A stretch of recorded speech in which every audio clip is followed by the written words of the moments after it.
కంటి అద్దాల నుండి శాశ్వత విముక్తి పొందండి. లాసిక్ సర్జరీ 14,000 మాత్రమే. వివరాలకు సంప్రదించండి. ఎమ్మెల్సీగా మిమ్మల్ని మండలి నుంచి సస్పెండ్ చేస్తే హైకోర్టుకు వెళ్ళి మరి నా వైఫ్ పార్టీ మారేరనే ఒక కారణం చూపించి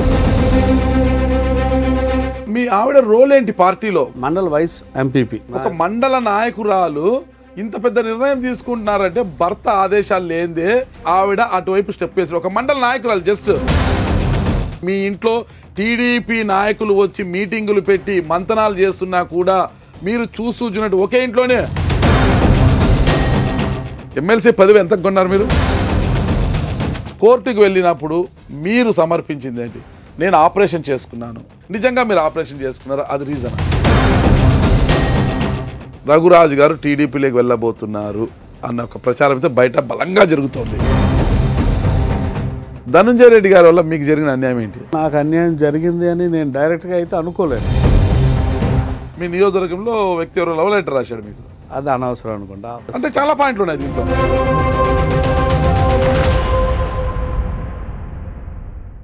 వెల్కమ్ టు సుమన్ టీవీ. నేను మీ నాగరాజ్ బైర్శెట్టిని. రాజకీయం అంటేనే ఒక చదరంగం. ఆ చదరంగంలో గెలిచి నిలవడం అందరికీ సాధ్యం కాదు, కొందరికే సాధ్యం. ఆ కొందరిలో ఒకరే ఎమ్మెల్సీ రఘురాజ్ గారు. అది ఎలాగో ఆయనే అడుగు తెలుసుకుంటాం. దానికన్నా ముందు ఈ ప్రోగ్రాం మనకు స్పాన్సర్ చేస్తుంది ఎకో తేజాస్ విద్యుత్ వాహనాల సంస్థ. నమస్తే రఘురాజ్ గారు. బాగున్నారా? ఏంటి ఈరోజు మాకు ఆంధ్ర చిదంబర్లా కనిపిస్తున్నారు. అసలు పంచా, షర్టు, చేతికి అన్ని ఉంగరాలు, తాయెత్తులు, అవి ఇవి అన్ని చూస్తుంటే ఏంటి కారణం ఏంటి? ఈరోజు కాళ్ళలో చెప్పులు కూడా వేసుకోలేదు. ఎవ్రీ సాటర్డే శనివారం పూట వెంకటేశ్వర స్వామిని నమ్మిన ఒక భక్తుడిగా నా మిత్రుడు కొడుకుని చూసి నేను నేర్చుకున్నది. బీటెక్ చదువుతున్న ఒక స్టూడెంట్ని చూసి అతను ఎవ్రీ సాటర్డే నేను చెప్పులు వేసుకొని అంకుల్ అని చెప్పాడు. అతను చూసి ఆ రోజు నుంచి నేను, నా వైఫ్, మా ఫ్రెండ్స్ చాలామంది ఇది ఫాలో అవుతూ ఉన్నారు. మా ఏరియాలో సుమారు ఒక 100 మంది దాకా సాటర్డేస్ ఎవరు చెప్పులు వేసుకోం. నేనైతే ట్రెడిషనల్గా పంచి కట్టుకుంటాను ఎవ్రీ సాటర్డే. పెద్దల్ని చూసి ఎడని పిల్లలు నేర్చుకుంటారు, పిల్లల్ని చూసి పెద్దలు నేర్చుకున్నారు అనమాట.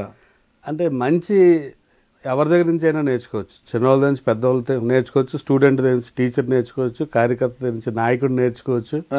సో ఏదైనా మంచి అన్నది అలవాటు నేర్చుకోవడం అన్నది ఒక అలవాటుగా ఉన్న వ్యక్తిని కాబట్టి ఒక ఇంజనీరింగ్ స్టూడెంట్ చెప్పిన విషయాన్ని కూడా నేను ఫాలో అవుతున్నాను. నన్ను చూసి చాలా మంది ఫాలో అవుతున్నారు. చాలా సంతోషం. ప్రతి శనివారం ఇలాగే ఉంటాను. ఇలాగే ఉంటాను. ఓకే, అంటే మీ ఊర్లో పంచాలకు మంచి డిమాండ్ ఉంటుందేమో. శనివారం అందరూ కూడా ఇలా ఉండాలి. అందరూ ఉండరు, అందరూ చెప్పులు వేసుకోరు, కానీ నేను మాత్రం ట్రెడిషనల్గా పంచి కట్టుకొని ఉంటాను. ఎమ్మెల్సీగా మిమ్మల్ని మండలి నుంచి సస్పెండ్ చేస్తే హైకోర్టుకు వెళ్ళి మరి మీరు రివోక్ చేయించుకొని వచ్చారంటే ఎలా ఉంది అసలు మీకు? అంటే ఎమ్మెల్సీ వచ్చినప్పుడు ఉన్న ఆనందం కంటే ఇప్పుడు ఆనందం చాలా ఎక్కువగా ఉంది. రెండోది దురదృష్టం, అలా జరుగుతుంది అనుకోలేదు. ఎందుకంటే రాజకీయాల్లో చాలా విషయాలు జరుగుతూ ఉంటాయి. కారణం లేకుండా నన్ను సస్పెండ్ చేశారు అన్నది నా వాదన. కారణమే లేదు అంటే నా వైఫ్ పార్టీ మారేరనే ఒక కారణం చూపించి నన్ను ఎమ్మెల్సీగా సస్పెండ్ చేశారు. అది రాజ్యాంగంలో ఎవరి నిర్ణయాలు వాళ్ళకుంటాయి. నా wife she will be having her own decisions. ఆవిడ నిర్ణయాలు ఆవిడకుంటాయి. ఆవిడ కూడా రాజకీయాల్లో ఉన్నారు, వైస్ ఎంపీపీగా మా మండలానికి పనిచేస్తూ ఉన్నారు. వాళ్ళకి గౌరవం దక్కలేదు పార్టీలోని. అక్కడ ఆ రోజున్న శాసనసభ్యుల నుంచి ఇబ్బంది ఉంది కార్యకర్తలకు అని చెప్పి వాళ్ళు ఒక నిర్ణయం తీసుకున్నారు. సో ఆ నిర్ణయాన్ని నేను కాదన్న పరిస్థితి కాదు. 1-2 సార్లు నేను చెప్పగలుగుతాను, కానీ నేను యాజ్ ఎ హస్బెండ్ అవునండి, యాజ్ ఎ ఇండివిజువల్ నేను ఖచ్చితంగా నేను ఆపడం అన్నది రైట్ కాదు. వాళ్ళకున్న అవకాశాలు, వాళ్ళకున్న రైట్స్ వాళ్ళు ఫాలో అవుతూ ఉంటారు. కాబట్టి అది కారణం చూపించి నన్ను సస్పెండ్ చేయడం న్యాయం కాదని చెప్పి మరి నేను కోర్టుకి స్ట్రైట్ చెప్తారు. మీరు ఇప్పుడు పతియే ప్రత్యక్ష దైవం అంటుంటారు కదా మన హిందూ సాంప్రదాయాలలో. ఓకేనా? భర్త ఎదుగుదల ఉంటే భార్యలు చూసి ఆనందిస్తుంటారు. ఎలక్షన్స్ వచ్చినప్పుడు భర్త ఎమ్మెల్యేగా పోటీ చేసినా, ఎంపీగా పోటీ చేసినా, ఇంకోటి సర్పంచ్గా కానీ, ఎంపీటీసీగా కానీ, ఏది పోటీ చేసినా కూడా, జెడ్పీటీసీగా చేసినా కూడా భార్యలు ఇంటింటికి వెళ్ళి పసుపు కుంకుమ పెట్టి ఆడవారికి, ఆడపడుచులకు, మగవారికి అన్న తమ్ముడు అని మాట్లాడుతూ మా భర్తని గెలిపించండి కోరుకుంటుంటారు. అది మనం చూసాం. ఇక్కడ వైఎస్ఆర్ కాంగ్రెస్ పార్టీ మిమ్మల్ని గౌరవించి మిమ్మల్ని మండలికి పంపించింది. లోకల్ బాడీ నుంచి, స్థానిక సంస్థల కోటా నుంచి ఎమ్మెల్సీగా మిమ్మల్ని మండలిలోకి పంపించింది. ఇంకా ఏం అన్యాయం జరిగిందని మీకు మీ భార్య అలాంటి నిర్ణయం తీసుకుంది? భర్తకు సముచిత స్థానం కల్పించారు. 2009లో కాంగ్రెస్ పార్టీలో ఎమ్మెల్యేగా పోటీ చేయాలని చూసినా మీకు కాంగ్రెస్ పార్టీ టికెట్ దక్కలేదు. 2014 రాష్ట్ర విభజన అనంతరము ఎవరు దిక్కులేని పరిస్థితుల్లో మీకు టికెట్ ఇచ్చారు, కానీ మంచి ఓట్లు తెచ్చుకున్నారు. ఎవరు దిక్కు లేక మీకు ఇచ్చారు టికెట్. ఓకేనా?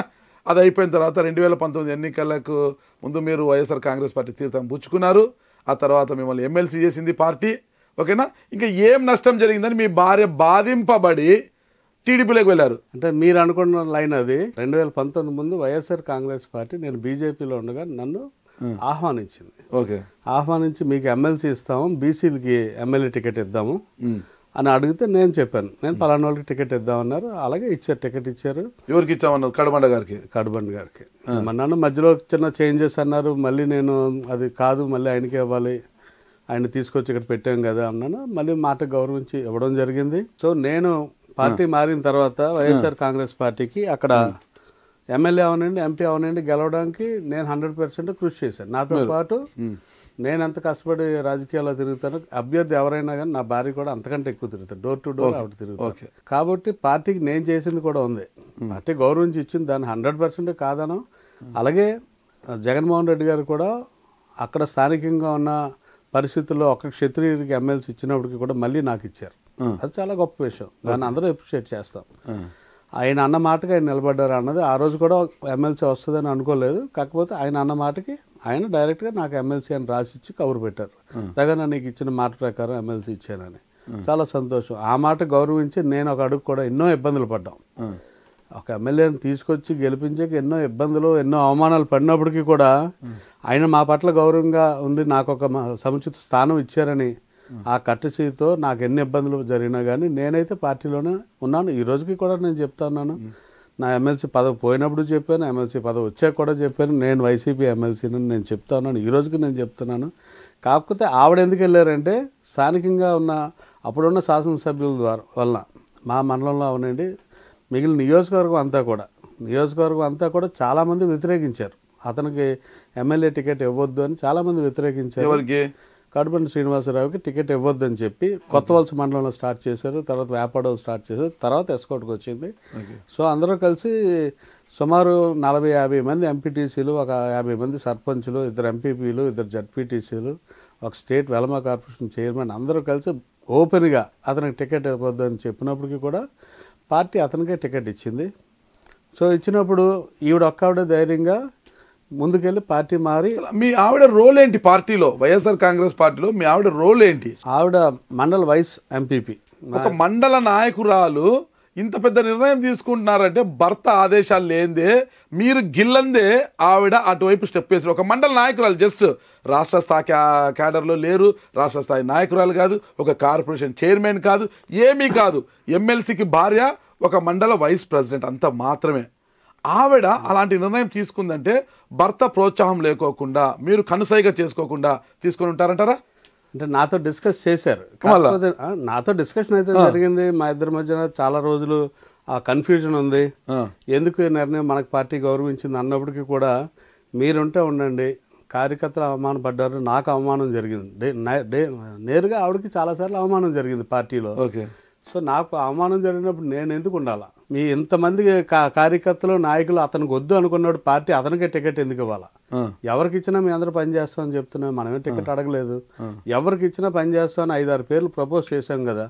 వాళ్ళు ఎవరికి ఇవ్వకుండా ఇంతమంది, సగం మంది ఎవరైతే సర్పంచులు, ఎంపీటీసీలు ఉన్నారో అందరూ వద్దన్న అభ్యర్థికి ఇస్తే రేపు పార్టీకి నష్టం జరుగుతుంది, రేపు కార్యకర్తలకి అన్యాయం జరుగుతుంది. పార్టీ కార్యకర్తను గౌరవించినప్పుడు మేము ఎందుకు ఉండాలా? కార్యకర్త ఉంటేనే నాయకుడు, నాయకుడు ఉంటేనే పార్టీ. కార్యకర్త గౌరవం లేనప్పుడు మరి మేము ఎందుకు ఉండాలి? మా మాట గౌరవం లేనప్పుడు అని నేను ఒకటే అనుకుంటాను.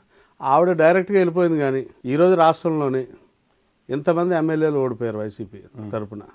మరి అందరూ పార్టీలో ఉండి ఏం చేశారు? అందరూ పార్టీలో ఉండి ఏం చేశారు? ఇవి డైరెక్ట్గా వెళ్ళింది. కానీ మిగిలిన వాళ్ళందరూ కూడా పార్టీకి అన్యాయం చేశారా? పార్టీకి వ్యతిరేకంగా ఇంటర్నల్గా పనిచేశారా? మాకైతే పార్టీకి అక్కడి నుంచి రాని వాళ్ళందరూ ఎవరైతే అబ్జెక్షన్ ఆ రోజు వద్దనుకున్నారో అందరూ ఇంటర్నల్గా పనిచేశారేమో నా ఫీలింగ్. మీ ఆవిడ నేరుగా వెళ్ళారా ఇంకో అనేది పక్కన మనం పెడితే, మీ ప్రోత్సాహం లేకుండా మీరు మీతో మాట్లాడినప్పుడు చాలా కాలం నీకెందుకు అవన్నీ, నేను ఎమ్మెల్సీగా ఉన్నా, నేను చూసుకుంటాను, ఓకే నీ పని నువ్వు చూసుకో అని మీరు ఎందుకు వారించలేకపోయారు? మీ ఇంట్లో టీడీపీ నాయకులు వచ్చి మీటింగులు పెట్టి మంతనాలు చేస్తున్నా కూడా మీరు చూస్తున్నట్టు ఒకే ఇంట్లోనే మీ పక్క జిల్లాలో ఉన్న ఎమ్మెల్సీ తరహాలో మీకేం విభేదాలు లేవు, కలిసికట్టుగానే ఉన్నారు కదా, కలిసికట్టుగా ఉన్నారు, అన్ని జరుగుతున్నాయి. అలాంటప్పుడు మీరు ఎందుకు వారించలేకపోయారంటే మీకు పార్టీ మీద కావచ్చు, మీ నాయకుడు జగన్మోహన్ రెడ్డి గారి మీద కావచ్చు, నిజమైన ప్రేమ అభిమానము ఉండి ఉంటే గినా మీరు ఎందుకు వారించలేకపోయారు? ఆయన మీద ప్రేమ అభిమానం ఉండబట్టే ఈ రాష్ట్రంలో ఎవరో చేయలేని కార్యక్రమం చేశాను. ఏం చేశారు? మా గ్రామం నుంచి తిరుపతి వరకు కాలినడకని వెళ్ళాను నేను. ఓకే. సుమారు 830 కిలోమీటర్లు కాలినడకని 23 నవంబర్లోని వెళ్ళాను. 43 days పాదయాత్ర చేసి జగన్మోహన్ రెడ్డి గారు మళ్ళీ ముఖ్యమంత్రి కావాలని కోరికతోటి వెళ్ళాను నేను. ఓకే. సో నాకు ఆయన మీద ఉన్న గౌరవం అది. కాకపోతే ఇంట్లోకి వచ్చేసరికి భార్య భర్త ఎవరు ఎక్కువ తక్కువ కాదని కాదు. మీ భార్య పొలిటికల్ అంటే ఎమ్మెల్యే ఆస్పిరెంట్ కాదు, ఇంకొక ఇది కాదు, ఆమె ఒక సాధారణ మండల వైస్ ప్రెసిడెంట్ మాత్రమే. మీరు మనలా గమనించాలి, ఓకేనా? ఆమె పొలిటికల్లో ఎమ్మెల్యే ఆస్పిరెంట్ కూడా కాదు. నన్ను కాదన్నారు, మా భర్తని కాదన్నారు, మేము వద్దన్న అతనికి టికెట్ ఇస్తున్నారని అలగడానికి ఆమె ఆస్పిరెంట్ కాదు, వాళ్ళ భర్త ఆస్పిరెంట్. వాళ్ళ భర్తకు రాజశేఖర రెడ్డి గారితో ఉన్న అనుబంధం కారణంగా రాజశేఖర రెడ్డి గారి హయాం నుంచి కూడా ఎమ్మెల్యే కావాలని లక్ష్యమైతే ఉంది. భర్తకు ఎమ్మెల్యే టికెట్ ఇవ్వలేదని అలిగారా, అంటే భర్త ప్రోత్సాహంతో నువ్వు వెళ్ళు మళ్ళా నేను వచ్చి చూసుకుంటాను మిగతా కథ అంతా అని భర్త పంపించారా? అలాగే అనుమానం పడడంలో, మీరు అనుమానం పడడంలో తప్పేమీ లేదు. మీరే కాదు, ఎవరైనా కూడా అలాగే అనుకుంటారు, ఈ ప్రోత్సాహం లేకుండా వెళ్తారని. కాకపోతే ఆవిడ ది డేవన్ ఈరోజు మండల వైస్ ఎంపీపీగా నా ప్రోత్సాహంతో అయ్యారని కాదు, ప్రజలందరూ ఆవిడ పెట్టమని రిక్వెస్ట్ చేస్తే ఆవిడ పెట్టాం మేము. ఆవిడ కాలేజ్ డేస్ నుంచి కూడా కాలేజీలోని డిగ్రీ చదువుతున్నప్పుడు ఆవిడ కాలేజ్ ప్రెసిడెంట్. తర్వాత మా రాజకీయాల్లోని 2009లో నాకు టికెట్ ఇచ్చి టికెట్ మార్చినప్పుడు నేను రాజశేఖర రెడ్డి గారి దగ్గరికి వెళ్ళాను కలడానికి. నాకు చెప్పకుండా ఆవిడ ఇండిపెండెంట్గా నామినేషన్ వేసింది.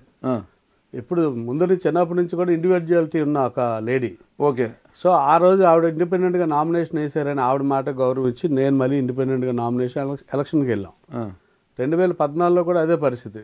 పార్టీ బాగోలేదు అన్నప్పటికీ కూడా పార్టీ చెప్పింది మనం వెళ్దాం అంటే నా కోసం ఆవిడ ఇంటింటికి తిరిగింది. 2019లో కూడా మా అందరికంటే ఎక్కువ ఇంటింటికి తిరిగి ఆ తరుణంలో ఆవిడ నియోజకవర్గంలో అందరితోటి అటాచ్మెంట్.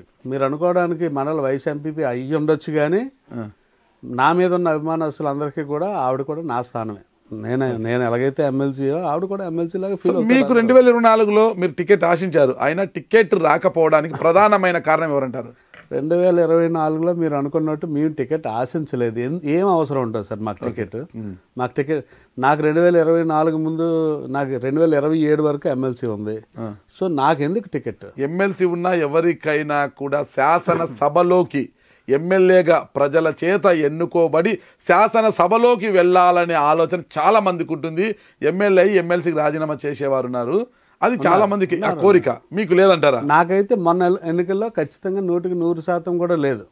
ఎందుకు వాస్తవం చెప్తున్నాను, రాజకీయాల్లోనే ఆస్తులు పోగొట్టుకున్న చాలా మంది ఉన్నారు, కానీ అందులో నేను కూడా ఒకడిని. ఓకే. సో ఎలక్షన్కి వెళ్ళాలంటే ఆస్తిపాస్తులు అమ్మాలా, అమ్మే అంత పిల్లలకు సరిపడి ఉంచాం. సో దాన్ని ఎందుకు డిస్టర్బ్ చేయాలా, ఎందుకు ఎలక్షన్కి వెళ్ళాలి? అయినా మాకు గౌరవంగా ఎమ్మెల్సీ పదవి ఉంది, 2027 వరకు మాకు ఉంది. ఎమ్మెల్సీ పదవి ఎంత కొన్నారు మీరు? అదే కొనే పరిస్థితి అయితే లేదు. దాంట్లో మాత్రం గౌరవ జగన్మోహన్ రెడ్డి గారికి 100% అభినందన తెలియదు. అసలు డిస్కషన్ అన్నదే లేదు. ఎమ్మెల్సీ పదవి రావడానికి చిన్న శ్రీను గారి సహకారం ఉందా లేదా? ఎవరి సహకారం నాకు ఎందుకు లేదని నేను చెప్తున్నానంటే, చిన్న శ్రీను గారే నాకు నేరుగా చెప్పారు, రఘు ఈ పదవి నేరుగా జగన్మోహన్ రెడ్డి గారు మీకు ఇచ్చిందే, సో మీరు ఎవరికైనా రెస్పాన్సిబిలిటీ ఉంటే ఓన్లీ జగన్మోహన్ రెడ్డి గారికే అని ది డే వన్ సాయిరెడ్డి గారు అవనండి, బొత్స సత్యనారాయణ గారు అవనండి, చంద్రశ్రేణి గారు అవనండి, రఘు ఈ పదవి మీ ఎవరు చెప్పింది కాదు, నేరుగా జగన్మోహన్ రెడ్డి గారు మీకు ఇచ్చిందే.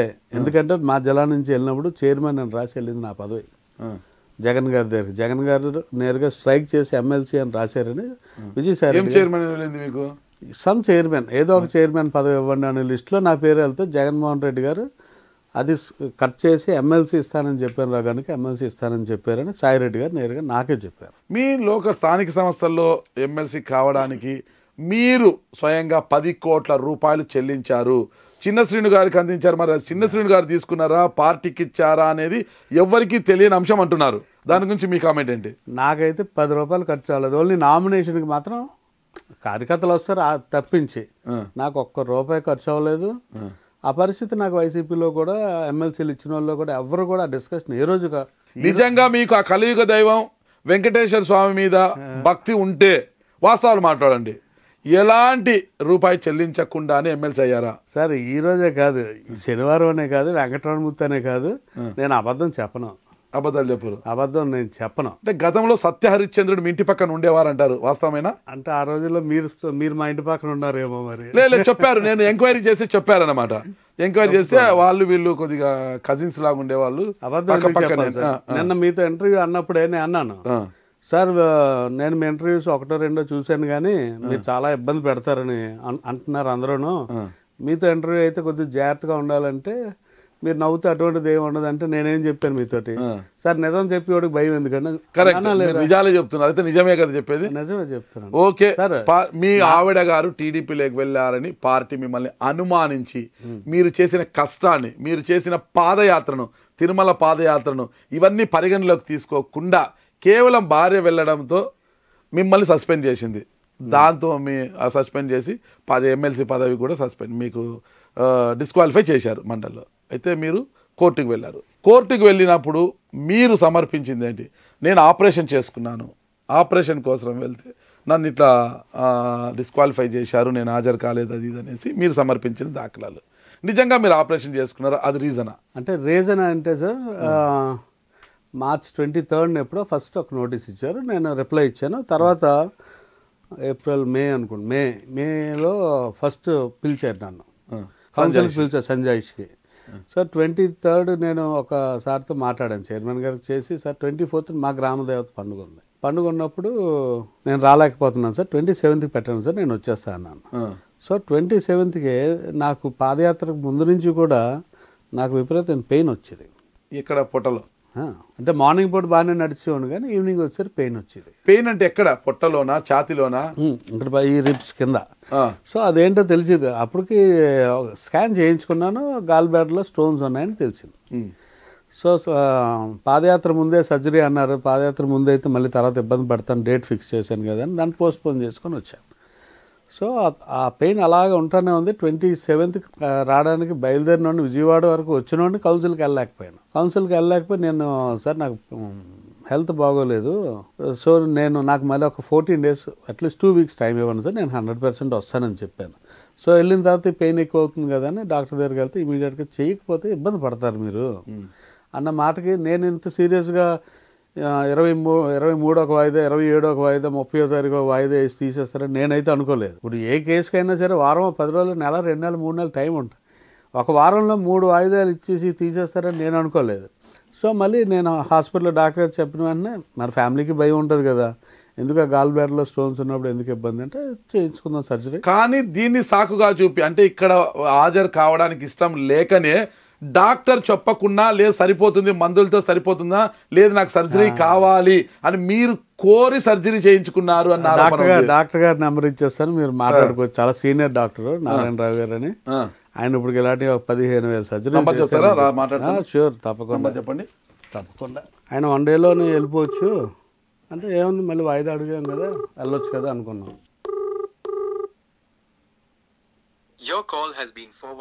రైట్, ఆయన ఫోన్ లిఫ్ట్ చేయలేదు. వాస్తవాలు బయట పెడదాము, వాస్తవాన్ని తెలుసుకుంటామంటే డాక్టర్ గారు ఫోన్ అందుబాటులో లేరు కాబట్టి ఆయన ఏదో బిజీగా ఉన్నట్టున్నారు.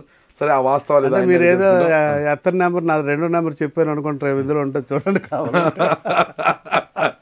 సరే, మీరు నిజమే చెప్తున్నారు అనేసి నేను నమ్ముతున్నాను. సరే, ఓకే, మీరు ఆపరేషన్ ని చూపించి నేను ఆపరేషన్కి వెళ్తే అనవసరంగా నన్ను ఇట్లా డిస్క్వాలిఫై చేశారని హైకోర్టును ఆశ్రయించారు మీరు.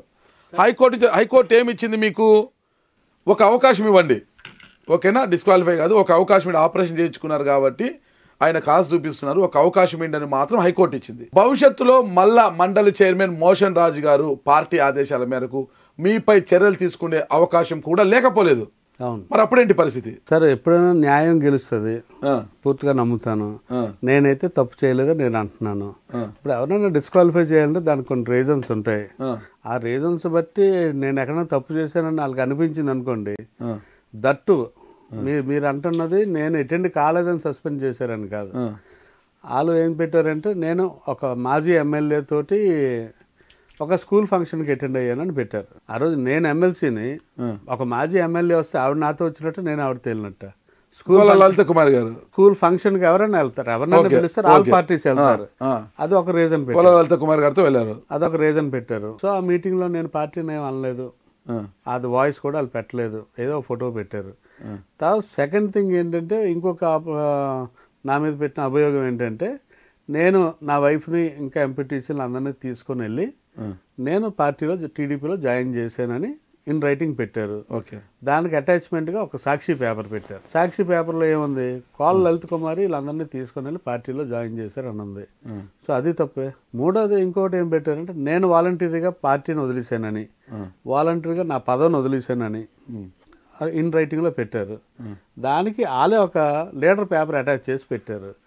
ఆ పేపర్లో ఏముందంటే, రఘురాజు భార్య పార్టీ మారినప్పటికీ రఘురాజు పార్టీని వదలలేదు, ఎమ్మెల్సీ పదవిని వదలలేదు అన్నది కూడా వాళ్ళు పెట్టినయే. ఇన్ రైటింగ్ పెట్టింది అది, దాని పక్కన యాడ్ చేసిన డాక్యుమెంట్స్ ఇవి. సో అందులోనే ప్రూఫ్ ఉంది కదా, నేను ఎక్కడ తప్పు చేయలేదు, నేను పార్టీ వదలలేదని అందులోనే ఉంది. నేను వాళ్ళని తీసుకెళ్లి పార్టీలో జాయిన్ చేశానని కూడా ఎక్కడా లేదు. మూడోది కోల లలిత్ కుమార్ తోటి ఒక స్కూల్ ఫంక్షన్కి ఎవరైనా వెళ్ళొచ్చు, జడ్జి గారు అదే అన్నారు. ఈయన వెళ్ళారా జాయినింగ్ అప్పుడు, ఈయన వెళ్ళారంటే ఈయన వెళ్ళలేదండి, ఈయన కండు వేసుకున్నాడా లేదండి. స్కూల్ ఫంక్షన్కి ఎవరైనా వెళ్ళొచ్చు. సో దీంట్లో తప్పే ఉందని జడ్జి గారు జడ్జిమెంట్ ఇచ్చారు. Only 3 simple reasons.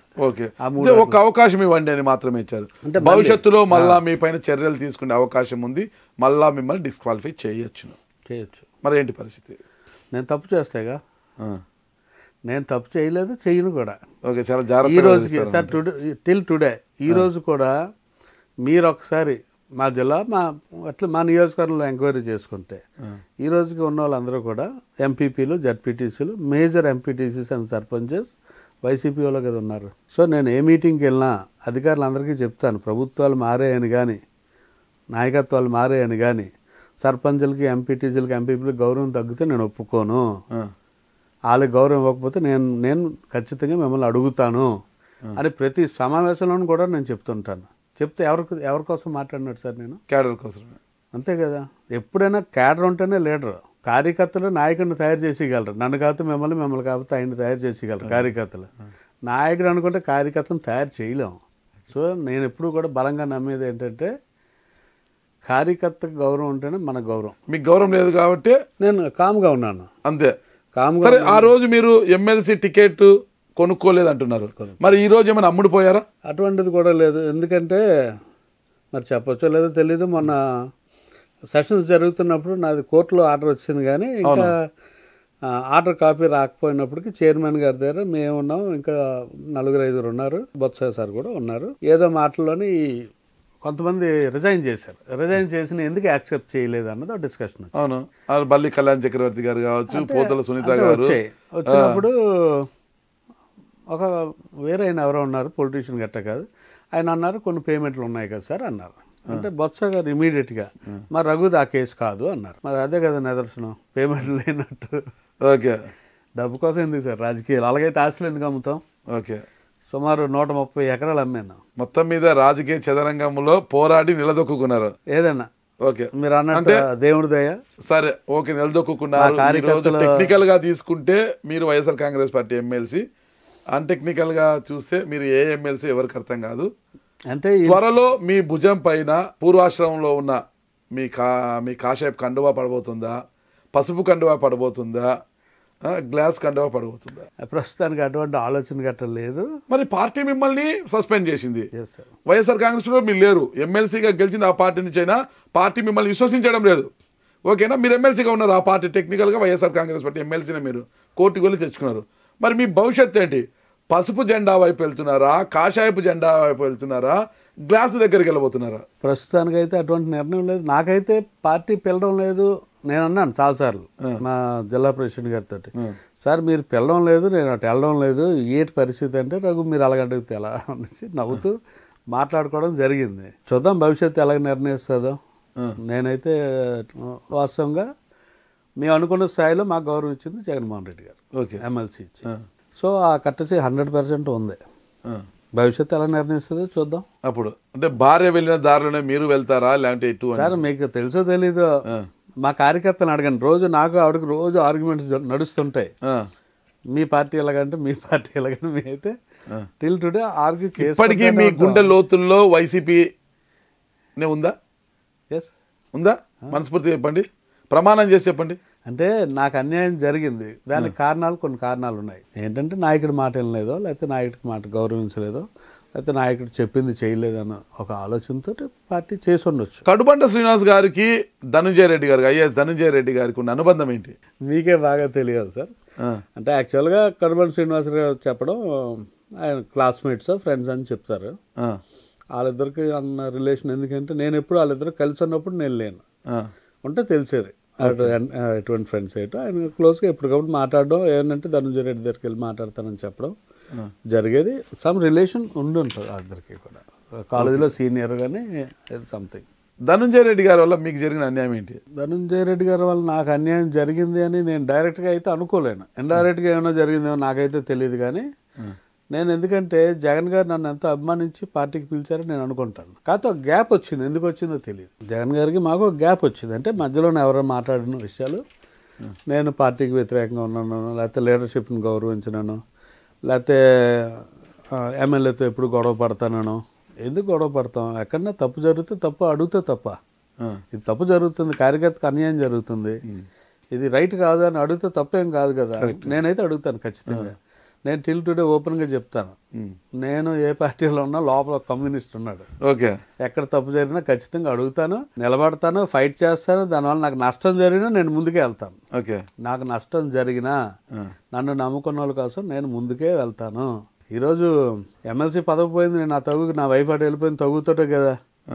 ఒక కార్యకర్తకి ఏదో పార్టీలో పోస్ట్ ఇచ్చి తీసారనే చిన్న తగు. కార్యకర్త అయినా ఒకటే, నేనైనా ఒకటే. అతనికి నా దగ్గర ఉన్న మనిషికి అవమానం జరిగినా అన్యాయం జరిగినా నాకు జరిగినట్టే.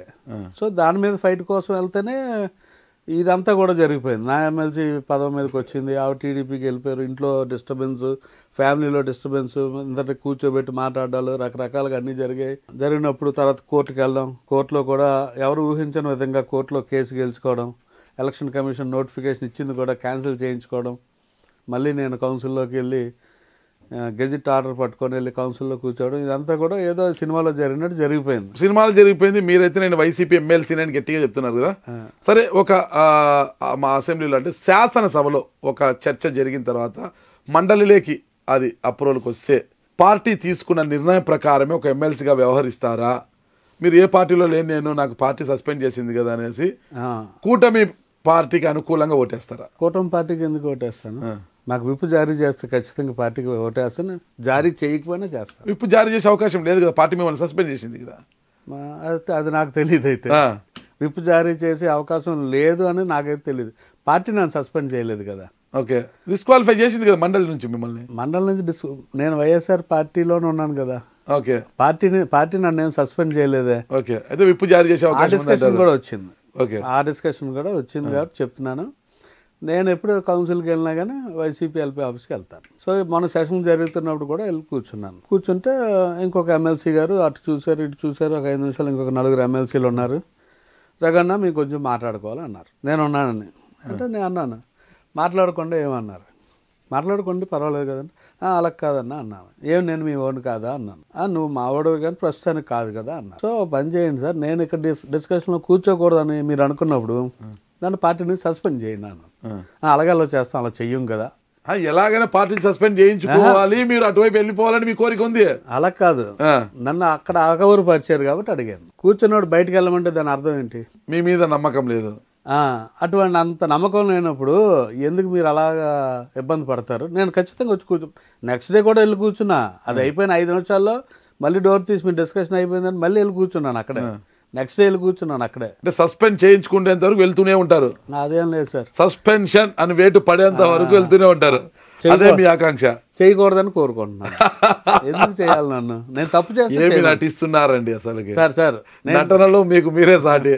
మీరు అలాగే అనుకుంటారు, మీరు అలాగే అనుకుంటారు. నా వరకు నేను తప్పు చేయలేదు. ఇప్పుడు నేనేమనుకుంటానంటే, నేను ఎలక్షన్లో పార్టిసిపేట్ చేయలేదు, నేను ఐ డెంట్ గో ఎనీవేర్, ఎక్కడికి కదలలేదు. నాలాంటి వాడు కదలకుండా చాలా పెద్ద శిక్ష అది. ఓకే, రాజకీయాల్లో ఎలక్షన్ టైంలో అటు ఇటు వెళ్ళకుండా ఉండడం అంత పనిష్మెంట్ కాదు. సో నేను I was there at home for nearly 3 months. ఎక్కడికి వెళ్తాను, అటు వెళ్ళలేను, వాళ్ళేం వెళ్ళడం లేదు, ఇటు నేను వెళ్ళను, వచ్చిన బాధ. సో ఇంటి దగ్గర ఉండి చూడడం ఎంతో నరకం అది రాజకీయాల్లో. సో అదంతా కూడా అనుభవించుకొని మొత్తం మీద ఎమ్మెల్సీగా ఉన్నారు ఇప్పుడు. ఉన్నాను. ఓకే, మరిన్ని వివరాలు తెలుసుకుంటే ముందు మీ కుటుంబ నేపథ్యం గురించి ఒకసారి చెప్పండి. మీ స్వగ్రామం ఎక్కడ? మాది ఎస్కోట్ మండలం సార్, శృంగవరం కోట, శృంగవరం విజయనగరం జిల్లా. శృంగవరం కోట మండలం, రాజీపేట అన్నది మా సొంత ఊరు. కాకపోతే మేము బొడ్డవరం అనే విలేజ్కి అక్కడ పక్కకి షిఫ్ట్ అయిపోయారు. మా ఫాదర్ ఓకే. నాన్నగారి పేరు? రామరాజు గారు, డాక్టర్ రామరాజు. నాన్నగారు డాక్టర్, వెటనరీ డాక్టర్. ఓకే. అమ్మగారు? అమ్మగారు హౌస్ వైఫ్. ఏం పేరు? రాణి. మా తాతయ్య గారు మిలిటరీలో మేజర్. ఓ సూపర్. ఏం పేరు? రాజంరాజు గారు. ఓకే. నాన్నగారి నాన్న, తాతగారి నాన్న? అమ్మగారు నాన్నగారు మిలిటరీలో, నాన్నగారు అగ్రికల్చర్. ఓకే. ఎంతమంది సంతానం వారికి? మేము 4. మీరు ఎన్నోవారు? మీరు? నేను లాస్ట్ వన్. 2 అక్కలు, అన్నయ్య ఉన్నారు. ఓకే. వాళ్ళు ఏం చేస్తున్నారు? అందరూ మ్యారేజ్ అయిపోయి ఎవరి పనాలు చూసుకుంటున్నాం. అందరూ ఫ్రెండ్లీ ఫ్యామిలీ మాది అయితే. అవునా? మీ స్టడీస్ అంతా ఎక్కడ జరిగాయి? మాది స్కూలింగ్ మాకు ఒక ఓన్ స్కూల్ ఉంది ఎస్కోట్లో. మీకు own school? 8th క్లాస్లోని 8th class వరకు అక్కడే చదివాను. తర్వాత west Godavari 9th 10th, intermediate Vizianagaram, డిగ్రీకి వచ్చేసరికి వైజాగ్. శుభ్రంగా. ఎక్కడ విజయనగరం జిల్లా, ఎక్కడ వెస్ట్ గోదావరి? భీమవరంలో మా బావగారు అక్కడ బీఈడి కాలేజీలో వర్క్ చేసేవారు. సో వాళ్ళు అక్కడ ఉన్నారు కదా అని, మన స్కూల్లో అయితే కొంచెం మనదే కదా డామినేషన్ సొంత స్కూల్లో. సో అందుకని అక్కడికి తీసుకెళ్లారు. కాకపోతే బ్యాడ్ లక్ ఏంటంటే నేను అక్కడికి వెళ్ళగానే ఆయనకి విజయనగరం ట్రాన్స్ఫర్ అయ్యింది. So I was there in hostel for 2 years. చాలా ఎక్స్పీరియన్స్ హాస్టల్లో. ప్రతి ఒక్క స్టూడెంట్ కూడా హాస్టల్ అట్లీస్ట్ 2-3 years ఉంటాయి. చాలా నేర్చుకుంటాం. అవునా? చాలా నేర్చుకుంటాం. మీరేం నేర్చుకున్నారు? ఒకటి పంక్చువాలిటీ. ఇంట్లో లాగా ఎప్పుడు పడితే అప్పుడు లెగడం కావదు. టైంకి లెగాలి, టైంకి అన్ని చేయాలి, టైంకి భోజనం చేయాలి, టైంకి పడుకోవాలి. అలాగే స్టడీ అవర్ ఉంటుంది. రెండోది మన బట్టలు మనకు మడత పెట్టుకోవడం తెలుస్తుంది, మన పక్కన మనం వేసుకోవడం తెలుస్తుంది. ఇవన్నీ కూడా హాస్టల్లోనే చాలా నేర్చుకోవచ్చు. కష్టం సుఖం అన్ని తెలుస్తుంది, బాధ అన్ని తెలిసిపోతాయి.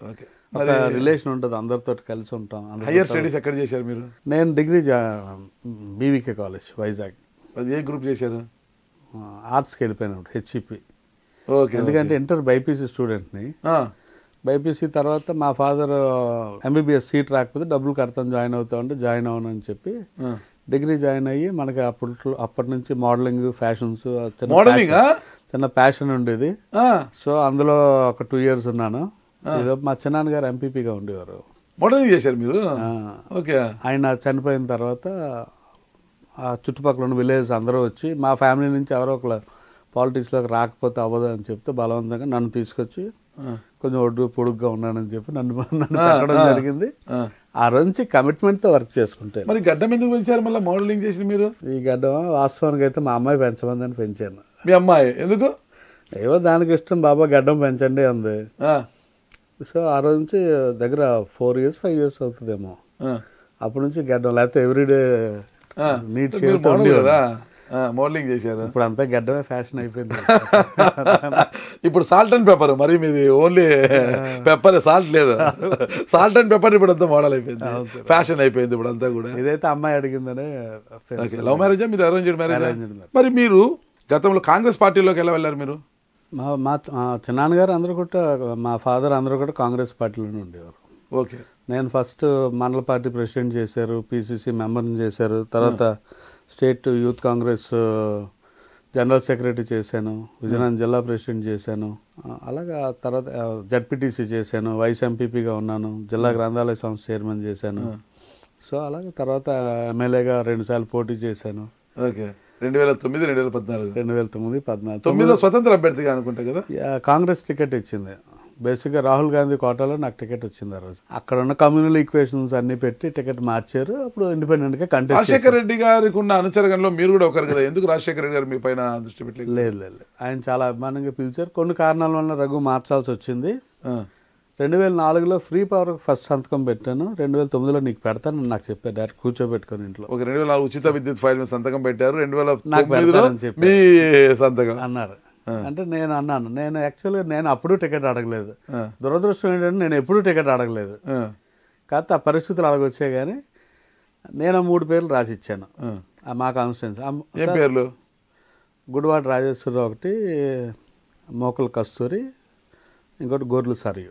ఆ, ఈ 3 పేర్లు ఎవరికైనా ఇవ్వండి అని నేను డే 1 ఇచ్చిన తర్వాత 3 రోజులు పోయాక రాహుల్ గాంధీ కోటలో రఘుకి టికెట్ ఇమ్మన్నారు సత్యబాబు అనేసి రాజశేఖర రెడ్డి గారు సత్యబాబు గారికి ఫోన్ చేశారు.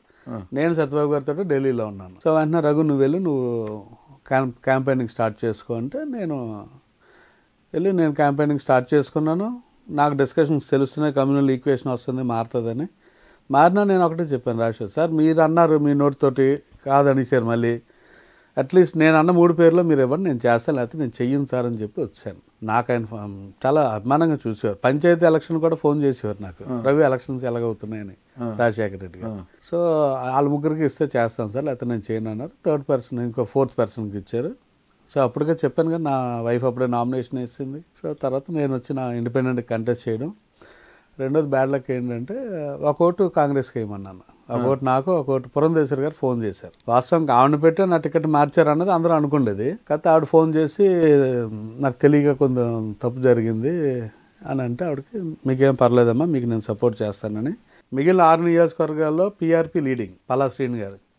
మా కాన్స్టిట్యున్సీ వచ్చేసరికి కాంగ్రెస్ ఓటు నాది, ఎంపీ ఓటు కాంగ్రెస్కి వేయడానికి ఆవిడ ఎంపీ అయ్యి సెంట్రల్ మినిస్టర్ అయ్యారు. అది నేను గౌరవంగా ఫీల్ అవుతాను. నా వల్ల ఆవిడ సెంట్రల్ మినిస్టర్ అయ్యారు, కేంద్ర మంత్రి అయ్యారు. మరి రాజశేఖర రెడ్డి గారితో అంత అభిమానం ఉన్నప్పుడు మీరు కాంగ్రెస్ పార్టీ నుంచి బీజేపీకి వెళ్ళిపోయారు కదా, మరి ఎందుకు వైసీపీలోకి రాలేకపోయారు? అంటే 2009 తర్వాత మళ్ళీ నేను వెంటనే మళ్ళీ కాంగ్రెస్ పార్టీలోకి వచ్చాను. మళ్ళీ వెంటనే తీసుకున్నారు, నన్ను పార్టీలోకి తీసుకున్నారు. జరిగింది రాజశేఖర రెడ్డి గారు ఉన్నప్పుడే సత్యబాబు గారు అడిగితే తెచ్చేయండి అన్నారట, వచ్చేసాను. తర్వాత 2014లో ఎవరు లేని పరిస్థితుల్లో సత్యబాబు గారు రఘును నిలబడంటే నిలబడ్డాను. అప్పుడు మళ్ళీ కమ్యూనల్ ఈక్వేషన్ అంటారు సార్, వాళ్ళందరినీ అడగండి, నా వంతు నేను పార్టీకి కష్టపడతాను, నా వంతు డొనేషన్ కూడా పార్టీకి ఇస్తాను అని చెప్పిన. ఎవరు నిలబడకపోతే ఆయన వచ్చి నిలబడమన్నాం. నేను నా వైఫ్ రిక్వెస్ట్, సార్ ఎందుకు సార్ మమ్మల్ని ఇబ్బంది పడతారు, ఓ పక్క ఈ ఆశలన్నీ కరిగిపోతున్నాయి, వద్దు సార్ అని, ఎందుకు అన్నీ నేను చూసుకుంటానని నిలబడను అన్నారు. ప్రజలు కూడా చాలా గౌరవంగా 2014లో కూడా 31,000 ఓట్లు వేశారు నాకు. రాష్ట్రంలో 3వ స్థానం నాది. కమ్యూనిటీ సపోర్ట్ లేదు, క్యాస్ట్ లేదు, క్యాస్ట్ లేదు, అయినా అక్కడ వరకు తీసుకొచ్చారు. 2014 అయ్యేసరికి టీడీపీ గవర్నమెంట్ వచ్చింది. అప్పుడు జిల్లా పరిషత్ చైర్పర్సన్ అవునండి, మా ఎమ్మెల్యే అందరూ టీడీపీ ఉన్నారు. సో మా కాన్స్టిట్యున్సీలో క్యాడర్ ఇబ్బంది పడే పరిస్థితికి వచ్చింది. ఎవరైతే చిన్న ఫీల్డ్ అసిస్టెంట్లు, రేషన్ డీలర్స్ ఇలా ఉన్నారు, అక్కడక్కడ ఏ ప్రభుత్వం మారినా ఒకరిద్దరికి ఉద్యోగాలు పోవడం ఖాయం, మనకు తెలిసిందే అదంతా. సో అది జరుగుతున్నప్పుడు నేను డైరెక్ట్ సత్యబాబు గారికి, చంద్రశ్రేణి గారికి చెప్పాను, సార్ ఇలాగ ఇబ్బంది పడతా ఉన్నామని. ఈలోపు ఏంటంటే బీజేపీ నుంచి నాకు కబురు వచ్చింది, పార్టీలో జాయిన్ అవ్వచ్చు కదా అని. ఎందుకంటే ఖమ్మంపాటి హరిబాబు గారు మాకు ఎంపీ. ఓకే, ఎంపీ గారు మా ఆ పార్లమెంట్లో మా గెలిచి ఉన్నారు. సో అప్పుడు నేను చెప్పాను, సార్ ఇలాగా వచ్చింది, వెళ్దాం అనుకుంటున్నానని. ఏం రఘు అంటే క్యాడర్ ఇబ్బంది పడుతున్నారు సార్, ఓన్లీ కార్యకర్తల కోసం వెళ్తున్నాను అని చెప్పాను. నేరుగా దీపమ్మ వెంకయ్యనాయుడు గారి అమ్మాయి ద్వారా వెంకయ్యనాయుడు గారిని కలిసి అక్కడి నుంచి హరిబాబు గారికి ఫోన్ చేయించుకొని నేను పార్టీలోకి వెళ్ళాను. నన్ను పిలిచింది, అక్కడ వాళ్ళు పిలిచాను, వెంకయ్యనాయుడు గారి దగ్గరికి వెళ్ళాను. అక్కడి నుంచి కబురు వచ్చింది, మహేష్ గారు అని ఒక ఆయన, మా అంటే ఇంటి పేరు మా ఇంటి పేరే ఇందుకూరు మహేష్ గారు అని బీజేపీలో ఉంటారు. ఇందుకూరి రఘురాజు గారు, మీరు ఆయన ఇందుకూరి మహేష్ గారు వెంకయ్యనాయుడు గారు ఫ్యామిలీతో ఉంటారు. వెంకట గారు వాళ్ళ ఫ్రెండ్స్ ఏదో క్లాస్మేట్స్. సో అలాగా ఆ బీజేపీలోకి వెళ్ళాల్సి వచ్చింది. బీజేపీ కూడా నాకు గౌరవంగా రాష్ట్ర కార్యదర్శి పదవి ఇచ్చింది, నాకు, పురంధేశ్వరి గారికి, కన్నా గారికి, అందరికీ, మా ముగ్గురికి ఆ స్థాయిలో నన్ను కూడా వాళ్ళు కూర్చోబెట్టారు. బీజేపీలో కూడా చాలా హార్డ్గా వర్క్ చేసి పెట్టాను. నేను ఒకటే అన్నాను, నాకు మీరు ఎంత గౌరవిస్తే నేను పార్టీకి అంత లాయల్గా నేను పనిచేస్తానని. ఇంకా ఆఖరికి ఏంటంటే 2017-18 వచ్చేసరికి కన్నా గారు యాజ్ అ ప్రెసిడెంట్గా మా ఇంటికి వచ్చారు. వచ్చినప్పుడు ఏంటి రఘు నెక్స్ట్ మంత్ నువ్వు నిలబడాలంటే నేను నిలబడను సార్, పరిస్థితులు వాతావరణం చూసుకొని. ఎందుకంటే నేను కార్యకర్తల కోసం బీజేపీకి వచ్చాను, బీజేపీ నాకు గౌరవం ఇచ్చింది. మీరు ఈ రోజుకి చూస్తే నేను ఏదైతే బూత్ కమిటీలు వేసానో బీజేపీ ఆఫీస్లో ఉంటుంది. మొత్తం 274 బూతులకి బూత్ కమిటీ వేసాను బీజేపీ తరఫున. చాలా కష్టమైన పని. మన సైడ్ ఉత్తరాంధ్రలో బీజేపీకి అన్ని బూతులకి కమిటీ వేయడం చాలా కష్టం. సో బీజేపీ నుంచి ఆ తర్వాత మరి జగన్ గారు కబురు చేశారు.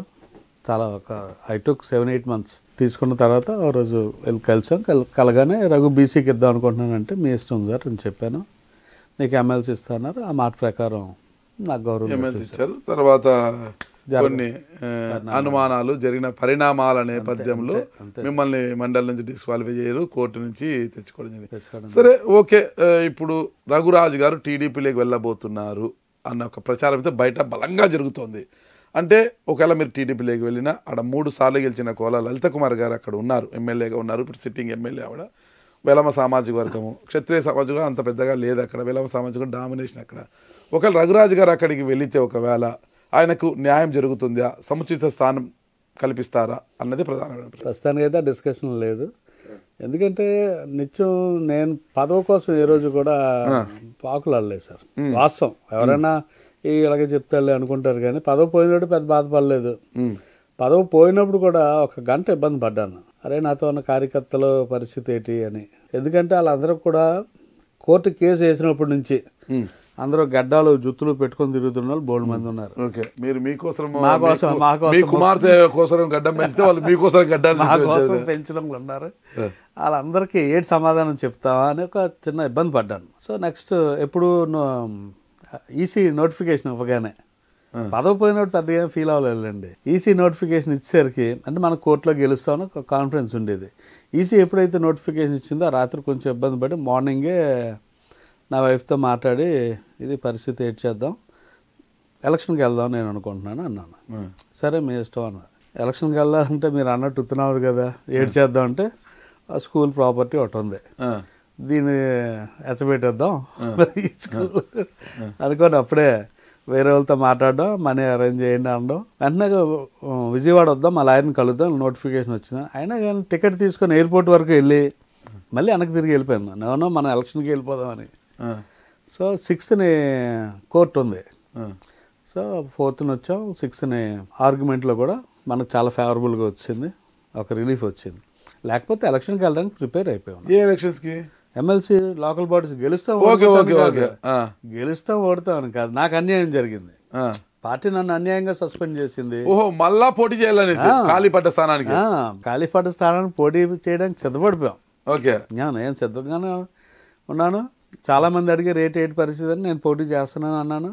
జిల్లాలో నాకు పోటీ చేసి స్వతంత్ర అభ్యర్థిగా పోటీ చేయాల్సి వస్తుంది. స్వతంత్రంగా పోటీ చేస్తాను సార్. అదేమి జరగకుండా దేవుడు మీ వైపు కరుణ చెప్పి మళ్ళా పంపించారు. అంతే. ఒక ఇంత మంచి వ్యక్తి మీరు, అసలుకి సత్యహరిచంద్రుడికి స్వయాన కజిన్ మీరు, చాలా మంచి వ్యక్తి.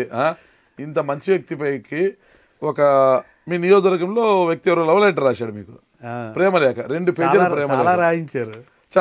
దీన్ని నేను చదువుతాను, ఒక్కొక్క దాన్ని మీకు సమాధానం చెప్పాలి. నాకు అది అనవసరం అనుకుంటా. అంటే చాలా పాయింట్లు ఉన్నాయి దీంట్లో. దాని మీద కూడా నాకు కంప్లైంట్ ఇమ్మన్నారు. కంప్లైంట్ ఇచ్చి అలా ఎంక్వైరీ కదా. ఇక్కడ జగన్మోహన్ రెడ్డి గారికి గొప్పలు చెప్పి బురిడి కొట్టించిన గనుడు ఆయన.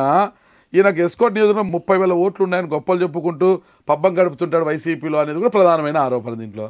మరి ఆ మాట స్వయంగా జగన్మోహన్ రెడ్డి గారు అన్నారు, నీ దగ్గర ఓట్లు ఉన్నాయన్నా. నాకు రఘు నీకు ఎమ్మెల్సీ ఇచ్చాను కదా అని అన్నప్పుడు నేను అన్నాను, సార్ నా వల్ల పార్టీ కూడా మంచి జరిగింది కదా అంటే జగన్మోహన్ రెడ్డి గారు అన్నారు, నీ దగ్గర 25,000 ఓట్లు ఉన్నాయి కాబట్టి నేను పిలిచాను రఘు అని ఆయన అన్నారు స్వయంగా. మీరు ఎగ్జాంపుల్ కూడా ఇండిపెండెంట్ గా పోటీ చేసినా 30,000, కాంగ్రెస్ నుంచి పోటీ చేసినా 30,000. మీరు 2019 ఎలక్షన్ చూసుకుంటే 14కి 19కి తేడా 30,000, మళ్ళీ 30,000 అటు నుంచి ఇటు వచ్చాయి కాబట్టి వైసీపీ గెలిచింది. లేకపోతే వైసీపీకి 54,000 14లో, నాకు 31,000, టీడీపీకి 85,000 వచ్చాయి. మళ్ళీ ఇక్కడ చెప్పుకుంటే బొడ్డవర, ముషిడిపల్లి, కెల్తింపాలెం, పెడకండపల్లి పంచాయతీలో వచ్చిన మెజార్టీ కేవలం 700 మాత్రమే వచ్చిందంటారు కడబండి శ్రీనివాస్ గారికి. కడబండి శ్రీనివాస్ గారికి 1490 ఓట్లు వచ్చాయి అక్కడ. ఆ 4 పంచాయతీల్లోని 1490 ఓట్లు మెజార్టీ రావడం జరిగింది. అది ఆ రాయడం ఎవరో తప్పులు రాసిందే కదా, ఏదైనా రాయొచ్చు, తక్కువ వచ్చాయని కూడా రాయొచ్చాలు. 1490 ఓట్లు మా 4 పంచాయతీలు వచ్చాయి. ఎందుకంటే అక్కడ కూడా టీడీపీ ఉంది కదా, లేకుండా ఏమి ఉండదు కదా. ఈరోజు 4 పంచాయతీల్లో 1490 ఓట్లు వచ్చాయి అన్నది చిన్న విషయం కాదు. మరి ఇంకో కామెంట్ చేశారు, పుణ్యగిరి వెంకటేశ్వర స్వామి ఆలయము మీరు పూనుకున్న తర్వాతే అదంతా వెనక్కి పోతుంది, ఇంతవరకు పూర్తి కాకుండా ఉంది అది అని ఆరోపణలు కూడా చేస్తున్నారు. అందుకే నా దగ్గర డబ్బు ఉంటే అదే అయిపోయింది ఇప్పుడు. ఎందుకంటే అది శంకుస్థాపన చంద్రజీఆర్ స్వామి గారు చేశారు సార్.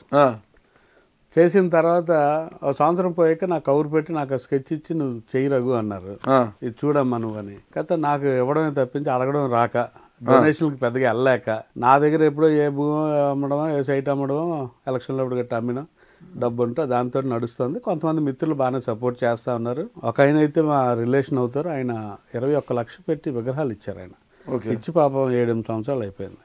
అలాగే తర్వాత ఇప్పుడు అమ్మవారి విగ్రహాలు ఒకటి 9 lakhs ఇంకో కజిన్ ఇస్తానని చెప్పారు. అలాగే గుడి పని కూడా ఈ మధ్యన చేయిస్తా ఉన్నాం. అదైతే బాధ్యత తీసుకోవడం కూడా చాలా తప్పు అన్నది చాలామంది చెప్పారు. ఎందుకు అటువంటి బాధ్యతలన్నీ మీరు పడతారని. ఇప్పుడు దగ్గర ఒక 60-70 లక్షలు పెట్టుంటాం. ఇంకా దానికి కొన్ని కోట్లు, ఇంకో 1.5 కోట్లు 2 కోట్లు ఉంటాయి, కానీ అవ్వదు. అది చాలా పెద్ద టెంపుల్.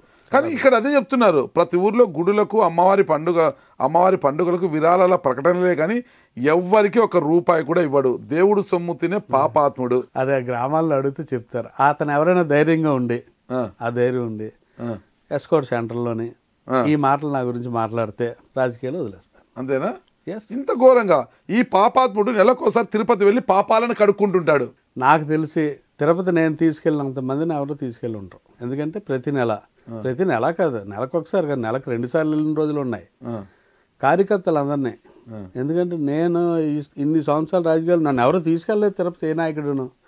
నేను కార్యకర్తలందరినీ, సర్పంచుల్ని, ఎంపీటీసీలని, ఎవరు అడుగుతాని, ఫ్యామిలీ మెంబర్స్ని అందరినీ తిరుపతి తీసుకెళ్ళి దర్శనం తీసుకొస్తాను. తీసుకెళ్ళిన వాళ్ళ లిస్ట్ ఎలాగా మా దగ్గర ఉంటుంది. వాళ్ళని అడిగితే చెప్తారు వాళ్ళకి ఎంత ఖర్చు అయిందో.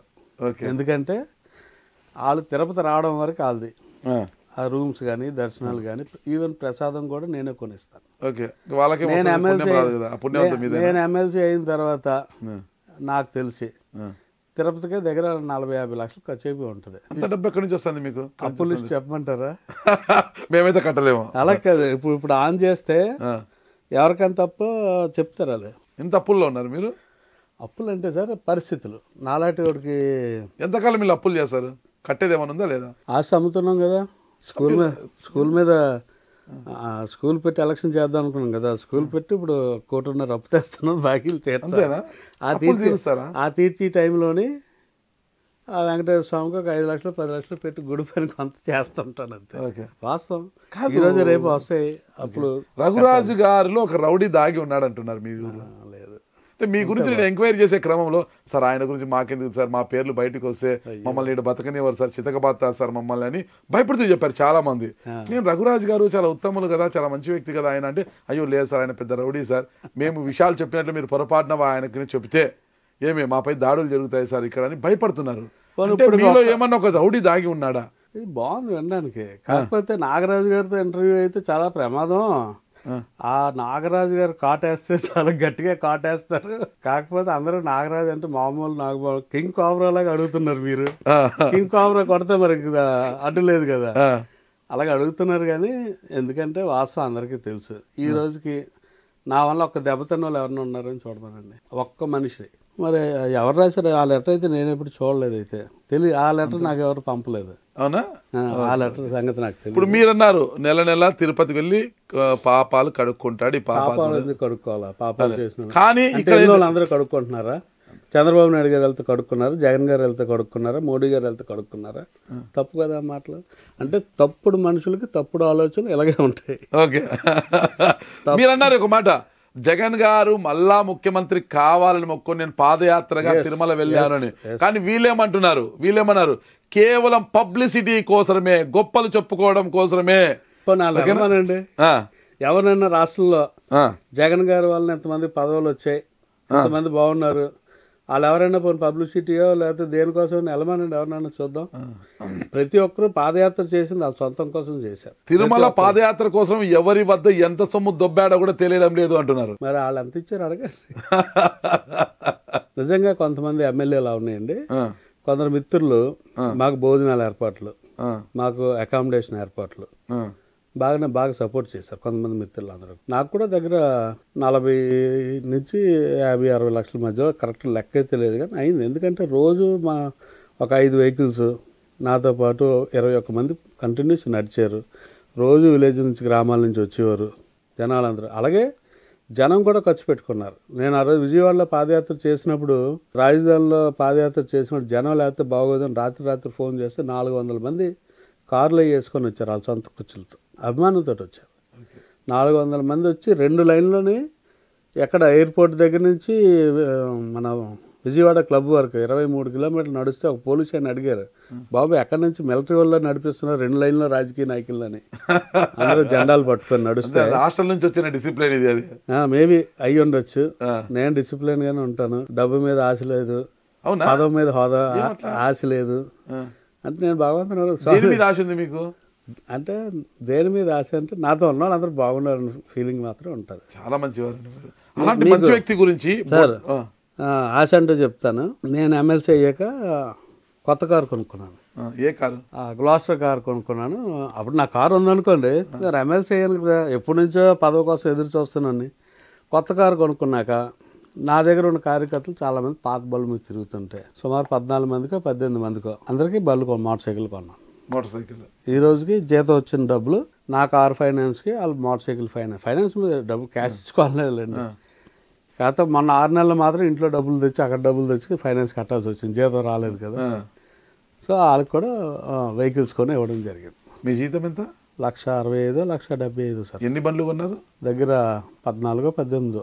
అంటే ఈఎంఐ ఒక్కోదానికి 4,000 4,500 వాళ్ళు కొనుక్కొని బళ్ళు బట్టి అంతా కూడా దగ్గర ఒక 50,000 60,000 వాళ్ళకి అవుద్ది.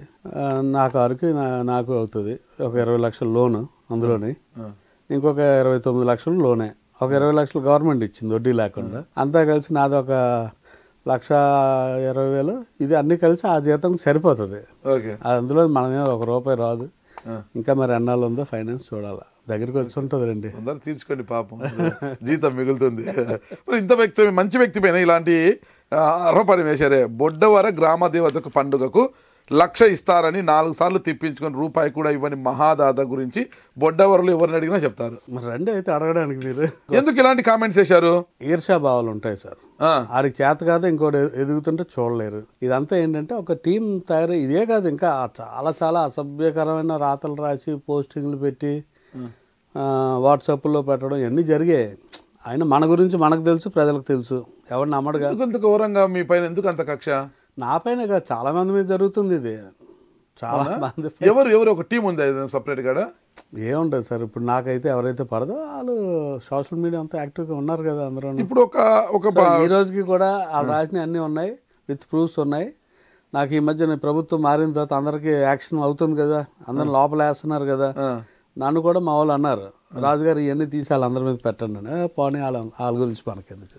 ఈ పెద్ద మనిషి కడుబండి ఎమ్మెల్యే అయిన తరువాత టీడీపీ రెడ్డి వెంకన్న, ఉసిరి లాయర్ రామకృష్ణలతో కుమ్మక్కయ్యి బర్మా కాలనీ లేఅవుట్లతో ప్రారంభమైన భూ కబ్జాలు 50 లక్షల జాగా గాయత్రి గుడి వెనక స్థలం కాజేసి అమ్ముకున్నాడు. ఇప్పుడు రాజకీయం వేరు, వ్యాపారం వేరు. అక్కడ ఈ వ్యాపారం చేసినప్పుడు ఈ పార్టీ ఆ పార్టీ అని గట్ట ఏమి ఉండదుగా, ఎవరైనా చేసుకోవచ్చు. ఇప్పుడు కొన్ని వ్యాపారాలు మనం పూర్వం నుంచి ఉన్న రిలేషన్స్ జరుగుతూ ఉంటాయి. రాజకీయాలు ఈ పార్టీ వాడు ఆ పార్టీ వాడు కలిసి వ్యాపారాలు చేసుకునే ఉంటాయి.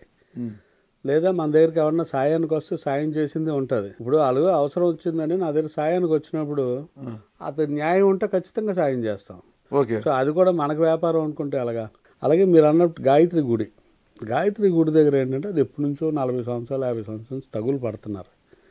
నేను కూడా రైతులకు ఉండాలి అలాగా తగులాడాను. ఆఖరికి ఏంటంటే ఒక 100 మంది దాకా ఒక రోజు వచ్చి రెవెన్యూ వాళ్ళని అడిగాను, సార్ ఇదేంటి న్యాయం అంటే, న్యాయం ఉంది సార్ అన్నారు. న్యాయం ఉంటే చేసి పెట్టింది వాళ్ళకన్నా. అది జరిగింది. కాకపోతే అప్పుడు టైంలో మేము ఉన్నాం కదా, రాజకీయాలు ఉన్నాం కదా, ఏదో ఒకటి అక్కడ పెట్టాలని చెప్పి.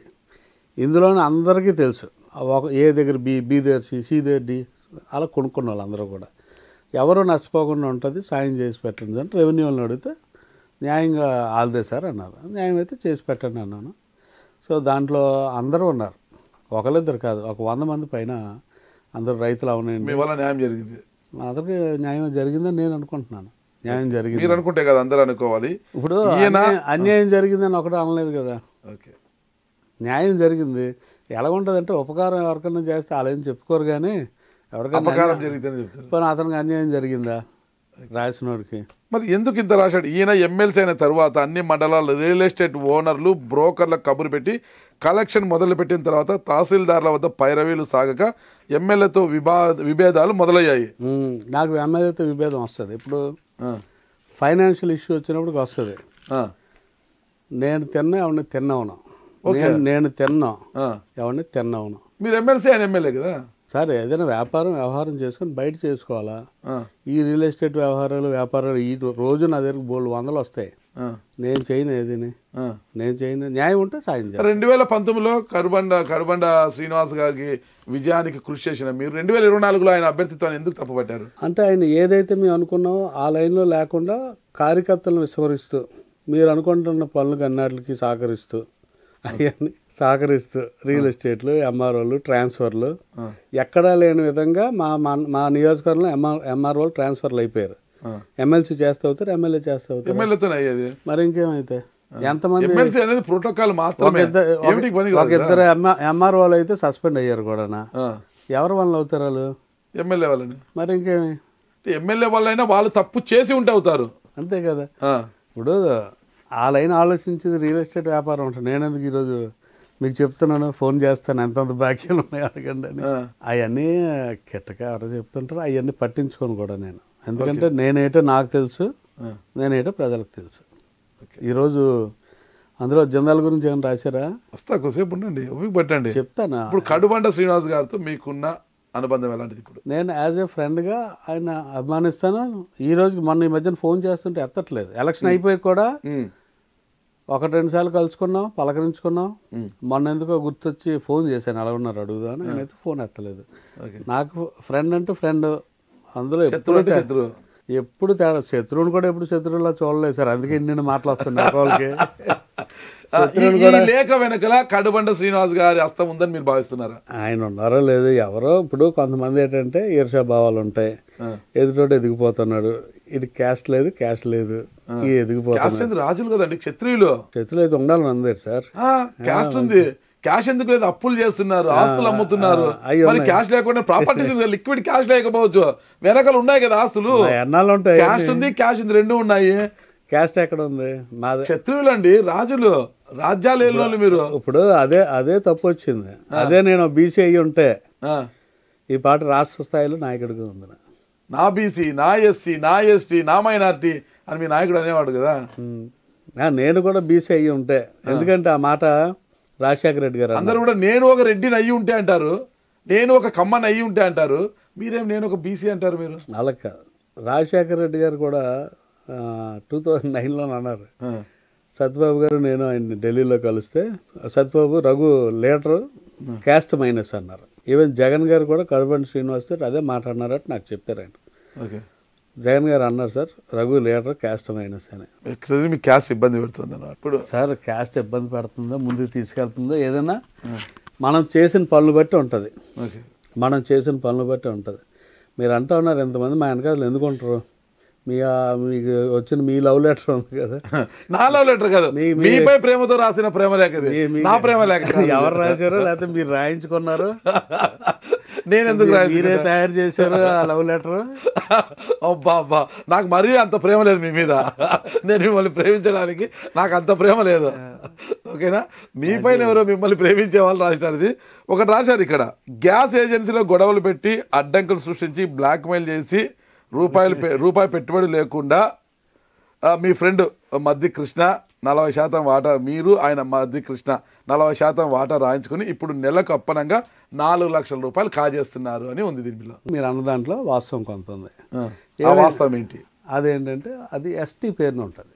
ఓకే, ఎస్టీ పేరునుంటే వేరే వాళ్ళు దాన్ని టేక్ ఓవర్ చేయడం, 2 సంవత్సరాలు ఉండడం, మళ్ళీ గొడవలు పడడం, మళ్ళీ ఎవరో టేక్ ఓవర్ చేయడం. ఆఖరి కాలం ఒక రోజు నా దగ్గరికి వచ్చారు, రాజుగారు ఇలా అయితే కంపెనీ పోతుంది అంటే గ్యాస్ ఏజెన్సీ పోయే పరిస్థితికి వచ్చారు.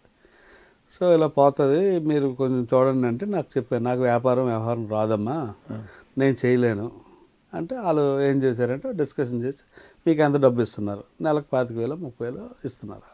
మీకు ఏం కావాలంటే మాకు 1,00,000 కావాలన్నారు. మా 30,000 ఇచ్చేది 1,00,000 అడిగితే ఎలాగా? సరే నేను ఎవరన్నా చూస్తారేమో అడుగుతాను అన్నప్పుడు వాళ్ళు సరే అని నాకు ఒక కాగితం రాసి ఇచ్చారు ఆ రోజు.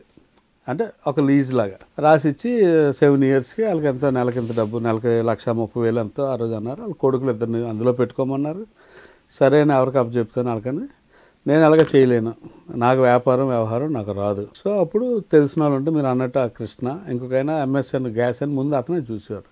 అతనితో కూడా మాట్లాడి ఏదో సాయం చేయండి సార్ చూడండి అంటే వాళ్ళు చూస్తున్నారు, ఏజెన్సీని చూస్తున్నారు. ఎవరైతే గ్యాస్ కంపెనీ ఓనర్ ఉన్నారో వాళ్ళు 100% వాళ్ళు విల్లింగ్ తోటి శుభ్రంగా నడుస్తూ ఉంది ప్రస్తుతానికి. ఇంకా 2 ఇయర్స్ ఎంతో ఉంది. తర్వాత వాళ్ళు ఎవరికి ఇద్దామంటే వాళ్ళకి ఇచ్చుకుంటారు. మీ వాటా ఏం రాయించుకోలేదా? వాటా కాదు, నా పేరునే వాళ్ళు రాసి, అంటే లీజ్ అన్నది నా పేరునే రాసి ఇచ్చారు. ఓకే, మీ దాని మీద వచ్చే ఆదాయం వాళ్ళదే, మీకేం లేదు. నాకు ఇస్తారు కదా. ఇప్పుడు నాకేంటంటే యాజ్ స్లీపింగ్ పార్ట్నర్. ఏ ఇష్యూ వచ్చినా డబ్బులు పెట్టాం అందరూనే. సుమారు 2,14,00,000 పెట్టాం దాంట్లో. ఎందుకంటే పాత వాళ్ళకి ఇవ్వాలి కదా, వెహికల్స్ అన్నీ ఉన్నాయి కదా, వెహికల్స్ కొనడం అన్ని దగ్గర 2,14,00,000 రూపాయలు దాని మీద పెట్టాం అందరూ. దాంట్లో లాభసాటిగా ఉంది మీకు? లాభసాటి కంటే వ్యాపారం ఎవరు చేసినా లాభం కోసం చేస్తారు, నష్టం కూడా జరగచ్చు అప్పుడప్పుడు. ఎందుకంటే ఆ 2,14,00,000 పెట్టాం కాబట్టి ఎవరెంత డబ్బు పెడితే వాళ్ళకి అంత షేర్ వస్తుంది. ఓకే, మీరు పెడతానంటే మీకు వస్తుంది. నాకు అంత డబ్బు లేదు, అంత ధైర్యం లేదు, రాజకీయ నాయకులతో కలిసి వ్యాపారం చేసేంత ధైర్యము లేదు, అంత సొమ్ము నాతో లేదు, ఆస్తులు లేవు వెనకాల అమ్ముకోవడానికి. లాభాలు సరిగ్గా లేదని ఒకళ్ళిద్దరు పార్ట్నర్షిప్ తీసేస్తా అంటున్నారు. ఓకే, మీకేమైనా ఇంట్రెస్ట్? చూద్దాం, ఏమన్నా నాకు దేవుడు కరుణించి కలివిదాయం కరుణించి అంత స్తోమత ఇస్తే ఖచ్చితంగా నేను అడుగుతాను. ఇంత న్యాయంగా ఇంత నిజాయితీగా ఆలోచించే రఘురాజ్ గారి మీద ఏంటి కామెంట్స్ ఏంటి? ఇటీవల కాపు సొంపురంలో ప్రభుత్వ భూమిని కబ్జా చేసి మధ్యకృష్ణ పార్ట్నర్గా కలుపుకొని లేఅవుట్ వేయించి ఏ విధమైన పక్కా రోడ్లు, కాలువలు, కరెంటు లేకుండా ఏ విధమైన అనుమతి లేని లేఅవుట్ వేసి ప్లాట్లు వేసి రుబాబు చేసి మొత్తం ప్లాట్లను అమ్మేస్తున్నాడు.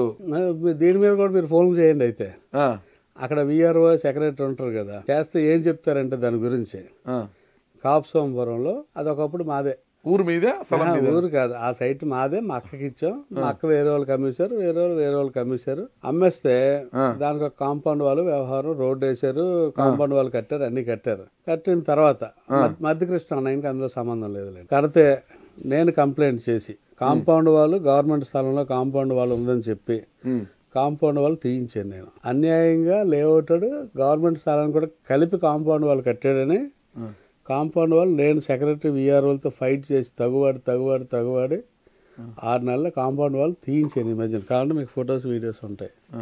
మీరు ఆ సెక్రటరీ విఆర్ఓకి ఫోన్ చేస్తే కాంపౌండ్ వాళ్ళు ఎవరు తీయమన్నారని మీరు అడిగితే చెప్తారు. ఓకే, ఆ సెక్రటరీ విఆర్ఓ నెంబర్ చెప్పండి. బంగారు నాయుడు. బంగారు నాయుడు గారు అండి? అవునండి. బంగారు నాయుడు గారు, గుడ్ మార్నింగ్ అండి. నా పేరు నాగరాజు, నేను సుమన్ టీవీ జర్నలిస్ట్ని, హైదరాబాద్ నుంచి మాట్లాడుతున్నాను. బాగున్నారా? ఒక చిన్న ఇన్ఫర్మేషన్ కావాలా?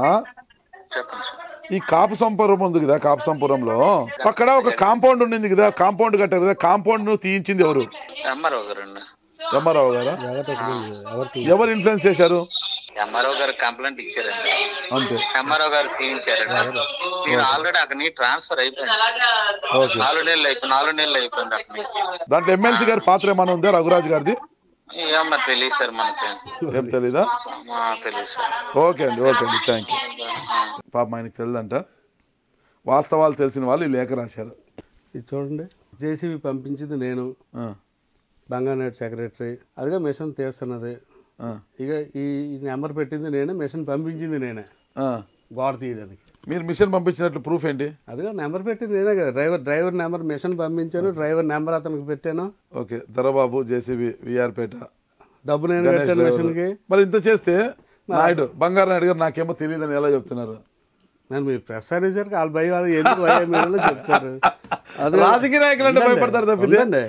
మీకు మిషన్ డ్రైవర్ నెంబర్ పెట్టాను, మిషన్ నేనే పంపాను, మిషన్ డబ్బు నేనే కట్టాను, ఆ గోడ తీసి ఫొటోస్ పెట్టాను. చూసారుగా మీరు. చూద్దాం మరి మీది నిజమా, బంగారు నాయుడు గారు నాకు ఐడియా లేదని చెప్పడం చదివి ప్రజలు ఆలోచించుకుంటారు. మరి ఇంత నిజాయితీగా మాట్లాడుతుంటే ఇక్కడ కూడా తెలుసా, ఆ సైట్ ఓనర్స్ ఉన్నారా, వాళ్ళని అడగండి పోండి, గోడ ఎవరు తీయించారు, నేను తీయించానని చెప్తారు. ఈ రోజుకి కూడా నంబర్ చెప్పండి. ఆయన 3 రోజులు 4 రోజులు అవుద్ది నా దగ్గరికి వచ్చారు.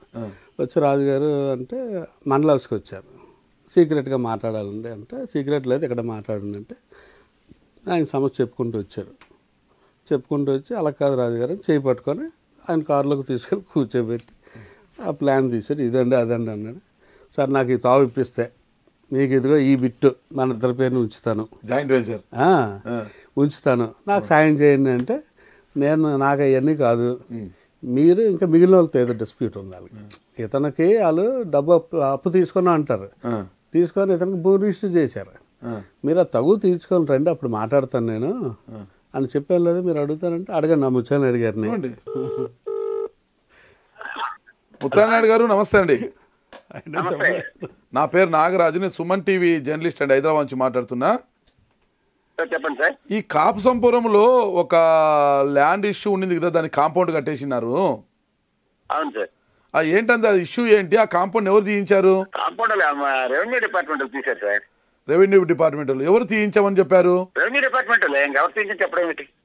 రెవెన్యూ డిపార్ట్మెంట్ వాళ్ళు తీసేశారు. తీసేశారు అంతే. దాని వెనకాల ఎవరు ప్రెజర్ ఉండింది ఏమైనా ఐడియా ఉందా? నాకు ఐడియా లేదు సార్. మీకు ఐడియా లేదా? అందరూ తెలియని ఓకే ఓకే ఓకే. ఇటీవల మరి మీరు మీ స్థలం ఆడుంటే మీ స్థలంలోకి తావు కల్పిస్తే ఎమ్మెల్సీ రఘురాజ్ గారికి ఒక సైట్ బహుకరిస్తామని చెప్పారట, వాస్తవమా? లేదు లేదు సార్, అలాంటి ఏం జరగలే. ఓకే. రఘురాజ్ గారి పాత్ర ఏంటి ఈ విషయంలో? రఘురాజ్ గారి పాత్ర ఏంటో సార్, మనకి కష్టం సుఖం ఉంటే వింటారు. ఏం చెప్తారు అడిగితే మనం చెప్తే మన కష్టం సుఖం చెప్తే వింటారండి, అంతే అంతే. ఓకే, థ్యాంక్ యూ అండి. మీరు టీవీ అని చెప్పి అలాగ అడిగితే వాళ్ళు చెప్తారేంటి సార్? మీరు మామూలుగా ఏదో విషయం అన్నట్టు అడిగితే చెప్తారు కానీ మీరు రెండు ఆప్షన్స్ కూడా ఇంటూ కాబట్టి అది ప్రజలకు వదిలేస్తున్నాను. ఓకేనా? ఇక ఘోరం ఇది. ఇంత మంచి వ్యక్తితో నేను మాట్లాడుతున్నాను. ఇలా చెప్పుకుంటూ పోతే డాష్ ఇతని గురించి ఒక పుస్తకం రాయవచ్చు. రాజకీయాలకు వచ్చిన కొత్తలో తన వ్యక్తిగత జల్సాలకు డాష్ కు ఆస్తులు తగలెట్టి ఉమ్మడి ఆస్తి అయిన కేంబ్రిడ్జ్ స్కూల్ పై అప్పు తెచ్చి బికారి అయిపోయిన సందర్భంలో అప్పుడే వచ్చింది జిందాల్ సంస్థ. ఏజెన్సీలో మైనింగ్ చేసి అక్కడి నుంచి వచ్చిన దాన్ని శృంగవరపు కోట సమీపంలో ప్లాంట్ ఏర్పాటు కోసం జిందాల్ సంస్థ ముందుకు వచ్చింది. ఆ జిందాల్ సంస్థతో భూములు ఇప్పిస్తున్న విధంగా మంత్రాలు చేసి 3 కోట్ల రూపాయలు దొబ్బి అప్పులు తీర్చుకున్నాడనేది ప్రధానమైన ఆరోపణ. ఇక్కడ జిందాల్ దగ్గర ₹1 తీసుకుంటే జిందాల్ మీద మాట్లాడే అర్హత నాకు పోద్దు కదా. అవును. ఏదైనా ఒక కంపెనీతో మనకు లాలూచి ఉంటేనే కదా డబ్బిస్తారు. మరి అది లేదు కాబట్టి జిందాల్ భూమి ఇప్పించింది నేనే, దగ్గరుండి రైతులతో మాట్లాడి ఇప్పించింది నేనే. ఎందుకంటే మా ప్రాంతంలో జిందాల్ అన్నది ఒక కంపెనీ వస్తే ఏరియా డెవలప్ అవుద్ది, మా గ్రామాలే కాకుండా చుట్టుపక్కల గ్రామాలు కూడా డెవలప్ అవుతాయని ఒక ఉద్దేశంతో ఆ రోజు ల్యాండ్ ఇప్పించడం నాదే దగ్గరుండి నేను మా సర్పంచులు పెద్దలందరూ కలిసి ఇవ్వడం జరిగింది. ఇచ్చినప్పుడు మాకు విపరీతమైన థ్రెట్ ఉండేది. ఏంటంటే బాక్సైట్ ఏజెన్సీలో తీయాలన్నప్పుడు ఏంటంటే నక్సల్ సిబ్బంది ఉండేది. వాళ్ళు అక్కడ ఏ బుక్ దొరికినా ఏది దొరికినా ఫస్ట్ పేరు నా పేరు ఉండేది. ఒక ఎమ్మెల్యేని, మా సిట్టింగ్ ఎమ్మెల్యేని, మాజీ ఎమ్మెల్యేని కూడా చంపేశారు. అంతకంటే ముందులేండి మా ఇష్యూ. అయినప్పటికీ కూడా మీ కంపెనీ వస్తే బాగుంటుంది కదా అని ఉంటే అప్పట్లోనే నాకు గన్మ్యాన్లు ఇచ్చారు. నా క్యాడరేట్లో 2008లో నేను వైస్ ఎంపీగా ఉండగా నాకు గన్మ్యాన్లు ఇచ్చింది ప్రభుత్వం. ఎందుకు? థ్రెట్ ఉందా మీకు? థ్రెట్ ఉందని, అంటే జిందాలకు భూమి ఇప్పిస్తున్నాం అని చెప్పి థ్రెట్. మా ఉద్దేశం ఏంటి, రైతులందరూ విల్లింగ్ ఇవ్వడానికి, కంపెనీ వస్తే బాగుపడుతుంది, ఏరియా ఫ్యామిలీస్ బాగుపడతాయని. అలాగే ఇంటి దగ్గర పోలీసులు ఒక 7 కాపలా ఉండేవారు నాకే. ఇంట్లో వాళ్ళందరూ భయపడితే వైజాగ్ షిఫ్ట్ అయిపోయాను ఒక 2 years. అప్పుడు నాకు గన్ లైసెన్స్ కూడా ఇచ్చారు. Still I have my gun licence. Gun licence కూడా ఉంది. అలాగే రైతులకి అన్యాయం జరుగుతుందని చెప్పి జిందాల్ దగ్గర ధర్నాలు చేస్తే పోలీస్ పికెటింగ్ అంతా పెట్టారు ధర్నా తీయించడానికి. ఆ రోజు వెళ్ళి ఆఫీస్ మీద మేము తగులు పడ్డాం, గొడవలు పడి ఇదిగో ఆఫీస్ అద్దాలు పగలగొట్టింది నేనే, నాకే తెగింది. నేనే చేతితో అద్దాలు పగలగొట్టాను. చిన్నగా తెగింది. మరి అది అంతే ఉంది. ఇలా కొడితే ఎక్కడ తెగుతుంది కానీ ఎక్కడ తెగదు కదా. ఇలాగ అద్దం కొడితే ఎక్కడ తెగుతుంది. సో ఆ గొడవ పడ్డాం. తర్వాత భూములు నేనే దున్నించేవాడిని. ఏంటి రైతులకి న్యాయం జరగలేదు, వాళ్ళకి ఉద్యోగాలు ఇస్తారన్నారు, ఇవ్వలేదని. అలాగే ఆఖరికి ఈ రోజుకి కూడా గొడవలు పడుతూ మీకు ఈ వారంలోనే ఎప్పుడో జిందాల్కే కాదు గవర్నమెంట్కి అధికారులందరికీ నోటీసులు వెళ్తాయి. జిందాల్ మీద కేసు కూడా నేను. జిందాల్తో పోరాడంత శక్తిమంతుడా రఘురాజ్ గారు? జిందాల్తోనే కాదు, ఎవరితోటైనా పోరాడతాను నేను. ఆ ధైర్యం ఏంటి, ఆ మొండి ధైర్యం ఏంటి? నా సైడ్ న్యాయం ఉంది అనిపిస్తే ఎవరితోటైనా పోరాడతాను. మరి పోరాటం చేస్తున్న మీ పైన ఇక్కడ ఒక ఆరోపణ. గాదిలేలోని గిరిజనులకు చెందిన 40 ఎకరాల భూమిని మీ అనుచరుల పేరిట ఎకరా 4 లక్షల చొప్పున రాయించుకొని 10 రోజుల తర్వాత జిందాల్ కంపెనీకి రిజిస్టర్ చేసి 3.2 కోట్ల రూపాయలు డబ్బులు, 80 లక్షల రూపాయల షేర్లు, 10 ఉద్యోగాలు, 30 లక్షల మొత్తము 4 కోట్లకు పైగా కాజేశాడు. గిరిజన రైతులకు మాట ప్రకారము ఇవ్వాల్సిన 1.6 కోట్లు ఇవ్వకుండా ఇప్పటికీ కోర్టులో వాళ్ళని తిప్పి ఇబ్బందులు పెడుతున్న పెద్ద మోసగాడు అని. అసలు ఎవరు కోర్టు తిరుగుతుండ్రో, ఎవరు తిరగట్లేదు.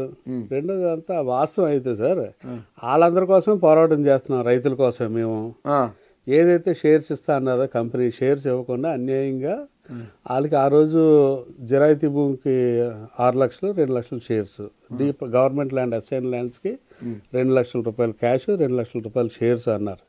16 సంవత్సరాలు దాటిన తర్వాత కూడా ఆ 2 లక్షలు ఇస్తామని తీసుకోమని అందరూ మాక్సిమం ఎస్సీ ఎస్టీసీ కాబట్టి వాళ్ళని ప్రలోభ పెట్టో భయపెట్టో ఇబ్బంది పెట్టో షేర్లు అయితే ఇవ్వడం జరిగింది. చాలా మందికి ఇచ్చారు. నేనైతే అందరినీ తీసుకోవద్దని చెప్తా ఉన్నాను. ఎందుకంటే కంపెనీ వచ్చినప్పుడు ఏంటంటే కంపెనీలో మాకు షేర్స్ ఉంటాయన్నారు.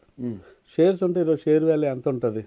ఆ రోజు మేము 2 లక్షల రూపాయలకి భూమి ఇచ్చారు, 2 లక్షలు షేర్ అన్నారు. ఈ రోజు కంపెనీ వాడు ఎకరం ఏమో 1.5 అమ్మడానికి చూస్తున్నాడు. 2 లక్షలు క్యాష్ 2 లక్షలు షేర్ అంటే 50% ఓనర్ కదా ఎవరైతే రైతు ఉన్నారో. అట్లీస్ట్ మేమేం అడిగామంటే ఆ 2 లక్షల రూపాయలకి వడ్డీ వేసైనా ఇవ్వండి, బ్యాంక్ ఇంట్రెస్ట్ అయినా అంటే ఇవ్వలేదు కంపెనీ.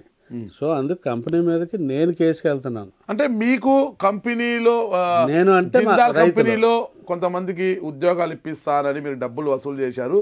మీ మాట ప్రకారం జిందాల్ కంపెనీ వారు ఉద్యోగాలు లేకపోవడంతోనే ఇలా ఫ్లేట్ ఫిరాయించి యుద్ధానికి తలపడుతున్నారు. నా మాట వినరా? నీళ్ళు తాగదండి, మధ్యలో మంచినీళ్ళు తాగారంటారు. లేదు, మీ మాట వినని కారణంగా ఇలా ఫ్లేట్ ఫిరాయించారు. గిరిజనుల భూములు కాజేశారు, ఉద్యోగాలు ఇప్పిస్తానని లక్షలు కాజేశారు. ఎవరు అడిగినా కూడా దౌర్జన్యం చేస్తున్నారు. మీపై కేసులు పెట్టడానికి కూడా భయపడుతున్నారు. ఒకవేళ కేసులు నమోదైనా అప్పట్లో టీడీపీ నాయకులు కావచ్చు, బొత్స సత్యనారాయణ గారిని పట్టుకుని ఎలాంటి కేసులు లేకుండా చేయించుకున్నారు మీ పైన. పైగా ఈ రోజు కలరింగ్ ఇస్తున్నారు, జిందాల్ పైన నేను పోరాటం చేస్తున్నానని. ఇవన్నీ కప్పిపుచ్చుకోవడానికే చేస్తున్నారంటే ఏమంటారు? అంటే ఒక మనిషి మీద ఇన్ని రకాలుగా ఆరోపణలు చెయ్యొచ్చా, 1% కూడా వాస్తవం లేకుండా ఇన్ని మాటలు మాట్లాడొచ్చా అన్నది ఈ రోజుకి రాజకీయాలు ఎప్పుడు నేను చూడలేదు. మీ దగ్గరే నేను వింటున్నాను. ఇవన్నీ ఒక పని చేస్తే బెటర్. మీరు శుభ్రంగా ఈ కెమెరాలు ఇవన్నీ పట్టుకొని మా ఊరు వచ్చేస్తే ఖచ్చితంగా శుభ్రంగా మీరు అన్న పాయింట్స్ అన్ని కూడా శుభ్రంగా ఎస్కౌట్ సెంటర్లో ఎక్కడ కూర్చొని ఇవన్నీ మనం ఎంక్వైరీ చేసుకుంటే మీకు తెలుస్తుంది. పబ్లిక్ లో మీకు వాస్తవం తెలుస్తుంది. నాకు తెలియక్కర్లేదు, నాతో ఉన్నోళ్ళకి తెలియక్కర్లేదు. మీ ద్వారా టీవీలో చూస్తున్న ఎవరైతే ఉన్నారో వాళ్ళకి తెలుసు వాస్తవం ఏంటన్నది. ఈరోజు కాకపోతే అంత బాగా స్టోరీ గట్టా ఎవరు బాగా తయారు చేశారు అన్నది బాగుందా కదా? కాదు ఇలా ఉంటుందా అని అనుకుంటాను నేను. ఇన్ని రకాలు ఉన్నాయా అక్కడ డిస్కషన్స్. ప్రజల్లో ఎవరు కూడా ఇప్పుడు మీరు అంటున్న వాళ్ళు అందరూ తెల్లవారులేసి నా దగ్గర కూర్చొని మీ అందరూ సరదాగా ఫ్యామిలీ మెంబర్స్ లాగా మీ అందరూ తిరుగుతాం. ఈ రోజుకి జిందాల్ రైతులకు అన్యాయం జరిగింది, మాకు సపోర్టుగా నిలబడమంటే వాళ్ళు ధర్నాలు చేస్తే వాళ్ళ కోసం టెంట్లు వేయించడం ఏంటి, కుర్చీలు వేయించడం ఏంటి, భోజనాలు పెట్టడం ఏంటి, అన్ని బాధ్యతలు పడతాను నేనే. మరి జిందాల్ కంపెనీ వాడికి నాకు ఏమాత్రం ఎంత % లాలు ఇచ్చి ఉన్నా ఇవన్నీ నేను చేయగలనా? కంపెనీ వాడి దగ్గర ₹1 తీసుకుని మీకు టు బి ఫ్రాంక్ మీకు చెప్తున్నాను, కంపెనీ పెట్టేటప్పుడు మీరు తీర్మానాలు ఇవ్వలేదు. పొంది మీ డిమాండ్స్ నెరవేరకపోయేసరికి జిందాల్ పైన మీరు యుద్ధానికి దిగుతున్నారు. ఇవన్నీ కూడా ప్రజల్ని నమ్మించడానికే. అంటే మా డిమాండ్ ఏంటి? రైతులకి ఇవ్వాల్సిన షేర్స్ ఇవ్వండి అంటాం. దానికి రైతుల నుంచి మీరు డబ్బులు దొబ్బారు, ఉద్యోగాలు ఇప్పిస్తానని డబ్బులు దొబ్బారు. ఇంకా ఎలాంటివి కూడా ఉంటాయా? చెప్తున్నాను కదా, మీ పంచాయతీ తీర్మానాలు ఇవ్వలేదు. 4 పంచాయతీ వాళ్ళు మాకు గవర్నమెంట్ చెప్పింది, పెద్దలు చెప్పారు. మేము ఏంటంటే రైతులతో మాట్లాడకుండా అలాగే ఇచ్చేస్తాం. రైతులతో మాట్లాడాలని చెప్తే లలిత్ అని ఒక అతనితోటి ఒక సూట్ కేసు పట్టుకొని వచ్చాడు ఆయన. మీరు మా ప్రెసిడెంట్ని అడగొచ్చారు, మేము అందరూ కూర్చున్నాం. మామూలు చిన్న ఇల్లు కట్టుకుంటేనే పంచాయతీ తీర్మానం డబ్బులు అడిగే పరిస్థితులు మీకు తెలుసు. సో మేమేమన్నామంటే మేము డబ్బు అడగలేదు, మిమ్మల్ని డబ్బులు అడగలేదు, మీరు రైతులతో మాట్లాడుకోవాలి, మాకు టైం ఇవ్వండి.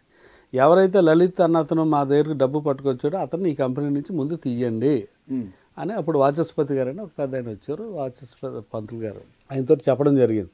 ముందు అతను కంపెనీ నుంచి తీసాక మీరు మా దగ్గర రండి, ఎందుకంటే మాకు అలవాటు లేని పని, మీరు డబ్బు పంపించారు, మేము డబ్బు కోసం మేము పని చేయం అని ఆ 4 సర్పంచులు మేము అందరం కూర్చొని తీర్మానాలు తర్వాత ఒక 1 రోజులు 10 రోజులు రైతులందరినీ రైతులతో మాట్లాడకుండా ఇచ్చేమని ఎలా చెప్తాం, రైతులు విల్లింగ్ తీసుకొని అప్పుడు తీర్మానాలు అయితే ఇవ్వడం జరిగింది. అలాగని చెప్పి కంపెనీ వాడి దగ్గర నేను కానీ అక్కడ ఉన్న ప్రెసిడెంట్లు కానీ ఎవరు కూడా లాలుచి పడిన పరిస్థితి లేదు. రెండోది ఆ కంపెనీ రావడం వల్ల మేము నష్టపోయాం అంటే రాజకీయంగా.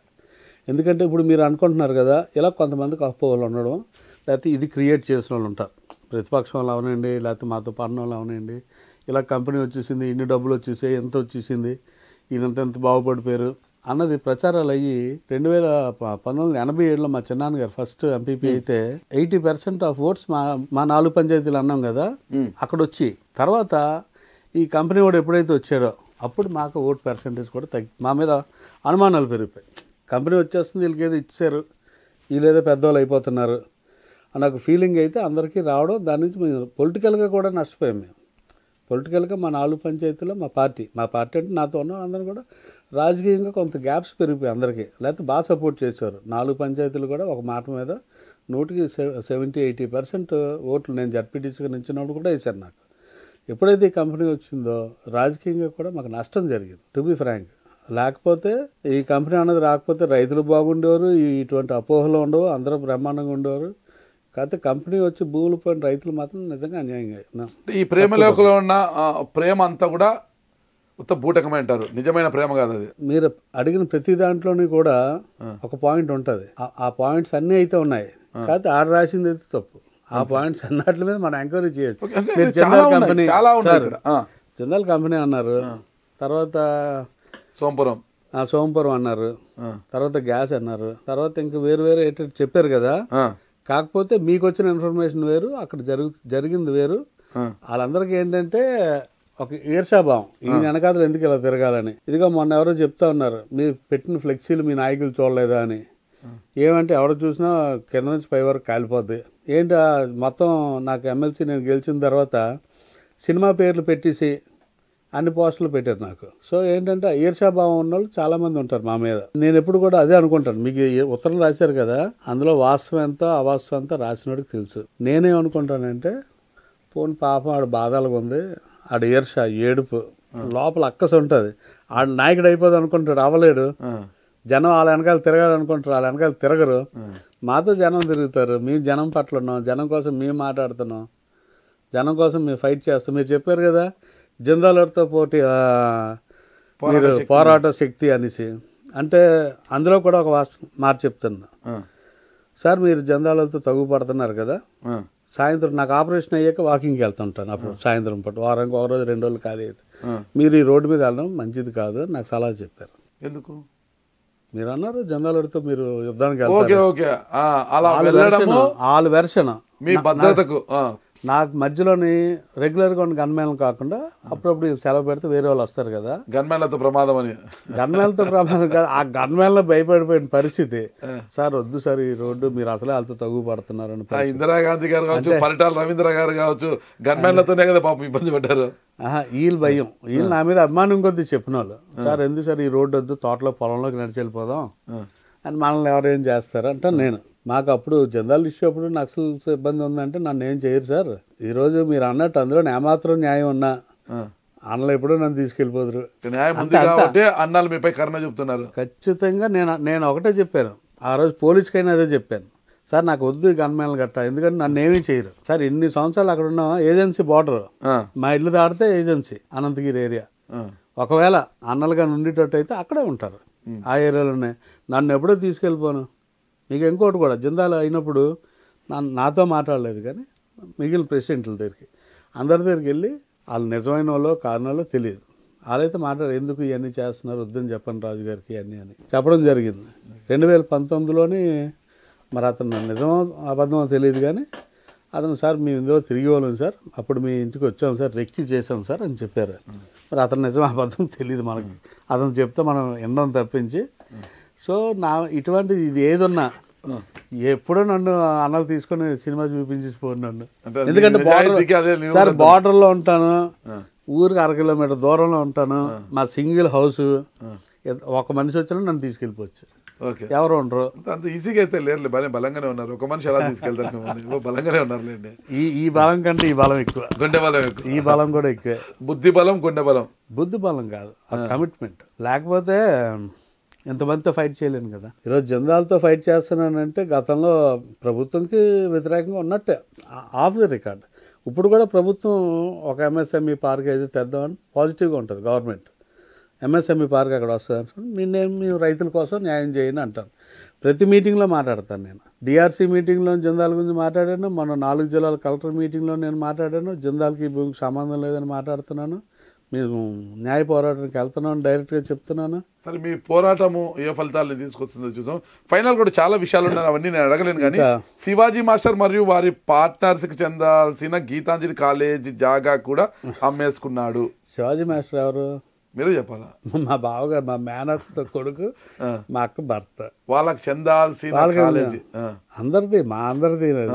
అది శివాజీ మాస్టర్ చూసేవారు స్కూల్, అది కూడా స్కూల్ అది ఆయన చూసేవారు. నేనే మా స్కూల్కి ఫస్ట్ స్టూడెంట్ని, నా కోసం పెట్టిన స్కూలే. అంటే మా ఊర్లో ఇంగ్లీష్ మీడియం స్కూల్లో పెట్టేశారా? అంటే ఆ రోజుల్లో ఇంగ్లీష్ మీడియం స్కూల్ లేదు. విజయనగరంలో జాయిన్ చేశారు. వారం రోజులు ఉన్నాం అక్కడ, హాస్టల్లో ఉన్నాం. చిన్నప్పుడు హాస్టల్లో పెట్టారు, ఆంగ్లో ఇండియన్స్ ఉండేవారు, నేను మా చిన్నాన్న కొడుకు. సో ఇవన్నీ ఎందుకంటే శివాజీ మేషారు స్కూల్ స్టార్ట్ చేశారు ఇక్కడ. ఆయన బీఈడి కాలేజ్ లెక్చరర్. చాలా బాగుంది స్కూల్ అది కూడా. సో తర్వాత గీతాంజలి కాలేజ్ పెట్టారు. తర్వాత ఐవిఎన్ డిగ్రీ కాలేజ్ అని పెట్టారు. తర్వాత 2009లోని బ్యాడ్ లక్ మా బావగారు చనిపోయాక అప్పుడు స్కూల్ చూడాల్సిన బాధ్యత వచ్చింది. అప్పుడు దాకా మా అన్నయ్య మా అక్క కూడా వెళ్ళేవారు స్కూల్కి. అక్కడ నుంచి ఏమైందంటే అందరూ వైజాగ్ షిఫ్ట్ అయిపోయారు. మా బావగారు చనిపోయాక అక్క కూడా వైజాగ్ షిఫ్ట్ అయిపోయింది. అన్నయ్య వైజాగ్లో ఉంటాడు, నేను ఒక్కనే రాజకీయాల్లో ఉన్నాను కాబట్టి ఇక్కడ ఉండాలి. సో అప్పుడు ఏమనుకున్నామంటే ఎవరో ఒకరు చూసుకుంటే బెటర్ కదా అని కేంబ్రిడ్జ్ స్కూల్ గీతాంజలి కలిసి ఒక ప్రాపర్టీ వాల్యూ వేసి, ఇది కూడా మళ్ళీ మీరెంత మంచోలా, మీరెంత సౌహృదయులా అంటారు, వాస్తవం మాట్లాడరు. నేనేమన్నానంటే 4 షేర్లు కదా, మీరు ఎవరన్నా తీసుకుంటే మనిషికి 50 లక్షలు ఇచ్చేయాలి, నేను తీసుకుంటే 75 ఇస్తాను. సినిమాలో అన్నా నేనే అన్నాను, ఎందుకంటే నేను అక్కడ ఉండేవాడిని కదా. ఇప్పుడు దానివల్ల లాభం ఈ రోజు కలితే రేపైనా దానివల్ల 10 రూపాయలు కలిసి వస్తుంది, నష్టం అయితే జరగదు. సో జరిగినప్పుడు ఎవరికి ఇస్తాం, బయట వాళ్ళు కాదు కదా. మా అక్క, మా అన్నయ్య, మా అమ్మగారు. మా అమ్మగారికి వాటా, నాకు వాటా, మా అన్నయ్యకి వాటా, మా అక్కకి వాటా. మా అక్కకి వాటా ఏంటి, గీతాంజలి సైట్ ఉంది కదా, అది మేము మా అక్కకి ఇచ్చిన సైట్. అంటే ఎక్కడో పొలం ఇచ్చాం, పొలం అమ్మేసి ఈ సైట్ కొన్నారు శివాజీ గారు. సో ఆ సైటు ఇదంతా కలిపి ఒక ప్రాపర్టీ చేసి అక్కకు ఒక వాటా, అమ్మకు ఒక వాటా, 4 వాటాలు. సో వాళ్ళ 3 డబ్బులు ఇచ్చి నేను తీసుకున్నది అది. ఇంకా అమ్మగారికి పూర్తి డబ్బు ఇవ్వలేదు నేను. మరి మీ దగ్గర ఉందా, అమ్మేశారా? మా దగ్గర ఉంది. గీతాంజలి సైట్ 2009 ఎలక్షన్కి అయిపోయినట్టు ఉంది. 1,80,00,000 అమ్మేశాను ఆ రోజు. 2009 అనుకుంటా, 9 ఎలక్షన్కే. 14 ఎలక్షన్కి మెట్టపాలెం అనే పొలం 23 ఎకరాలు అమ్మాను. 1,88,00,000 అమ్మింది. ఈరోజు 25 కోట్లు ఉంటుంది. అది తెలిసినప్పుడు ఎలా ఉంటుంది బాధ? జరుగుతుంది, జరగనివ్వడమే. ఓకే, అంత పోయేదే ఉంటే రాబడి ఎప్పుడు? రాబడి ఏం కొద్దిగా ఆ స్కూల్ మీద, స్కూల్ బాగానే ఉండేది. తర్వాత స్కూల్ నారాయణ టైఅప్ ఇచ్చాం. అంటే మనం చూడలేకపోతున్నాం. నా వైఫ్ పాలిటిక్స్, నేను పాలిటిక్స్. Sports women? స్పోర్ట్స్లో కూడా ఉండే ఆవిడ. షటిల్ బ్యాడ్మింటన్లో నేషనల్స్ ఆడింది. కాలేజీలో మెడల్స్ ఉన్నాయి. కాలేజ్ డేస్ నుంచి కూడా ఆల్రౌండ్ ఛాంపియన్షిప్ ఆవిడదే. ఈ రోజుకి మాస్టర్ అథ్లెటిక్స్కి గేమ్స్కి వెళ్తుంది. అథ్లెటిక్స్లో మొన్న గుడివాడలో జరిగినప్పుడు కూడా 3 గోల్డ్ మెడల్స్ వచ్చాయి. ఇప్పటికి పరుగు పందెంలో పాల్గొంటారా? పరుగు పందెం కాదు, ఈ మాస్టర్ అథ్లెటిక్స్కి వచ్చేసరికి ఏంటంటే discus throw, shot put, javelin అవి ఉంటాయి కదా, వాటిలో పార్టిసిపేట్ చేస్తాను. నేను మాస్టర్ అథ్లెటిక్స్కి జిల్లాకి ప్రెసిడెంట్, స్టేట్కి చీఫ్ ప్యాటర్న్ ఉన్నాను. షటిల్ బ్యాడ్మింటన్కి జిల్లాకి మొన్నదాకా ప్రెసిడెంట్ ఉండేవాడు, ఇప్పుడు హానరబుల్ చైర్మన్ నేను. అలాగే స్టేట్కి వైస్ ప్రెసిడెంట్ ఉన్నాను బ్యాడ్మింటన్లో. ఒక స్పోర్ట్స్ మ్యాన్ కూడా దాగి ఉన్నాడు మీరు. ఉన్నాడు. ఎంత మంచి వాళ్ళు కదా, నాకు అర్థం కాలేదు. మీరు ఎంత మంచి వాళ్ళు, ఇంత మంచి వాళ్ళు లేదు, నాకు అనుభవం వచ్చిందండి మిమ్మల్ని చూసి. అసలు నాకు స్వాతిముత్యంలో కమల్ హాసన్ మీరు ఒకటే అనిపిస్తుంది నాకు. అంటే ఆయన యాక్టింగ్ చేస్తారు, ఇది రియల్. అంతేనంట, అది రియల్, ఇది రియల్.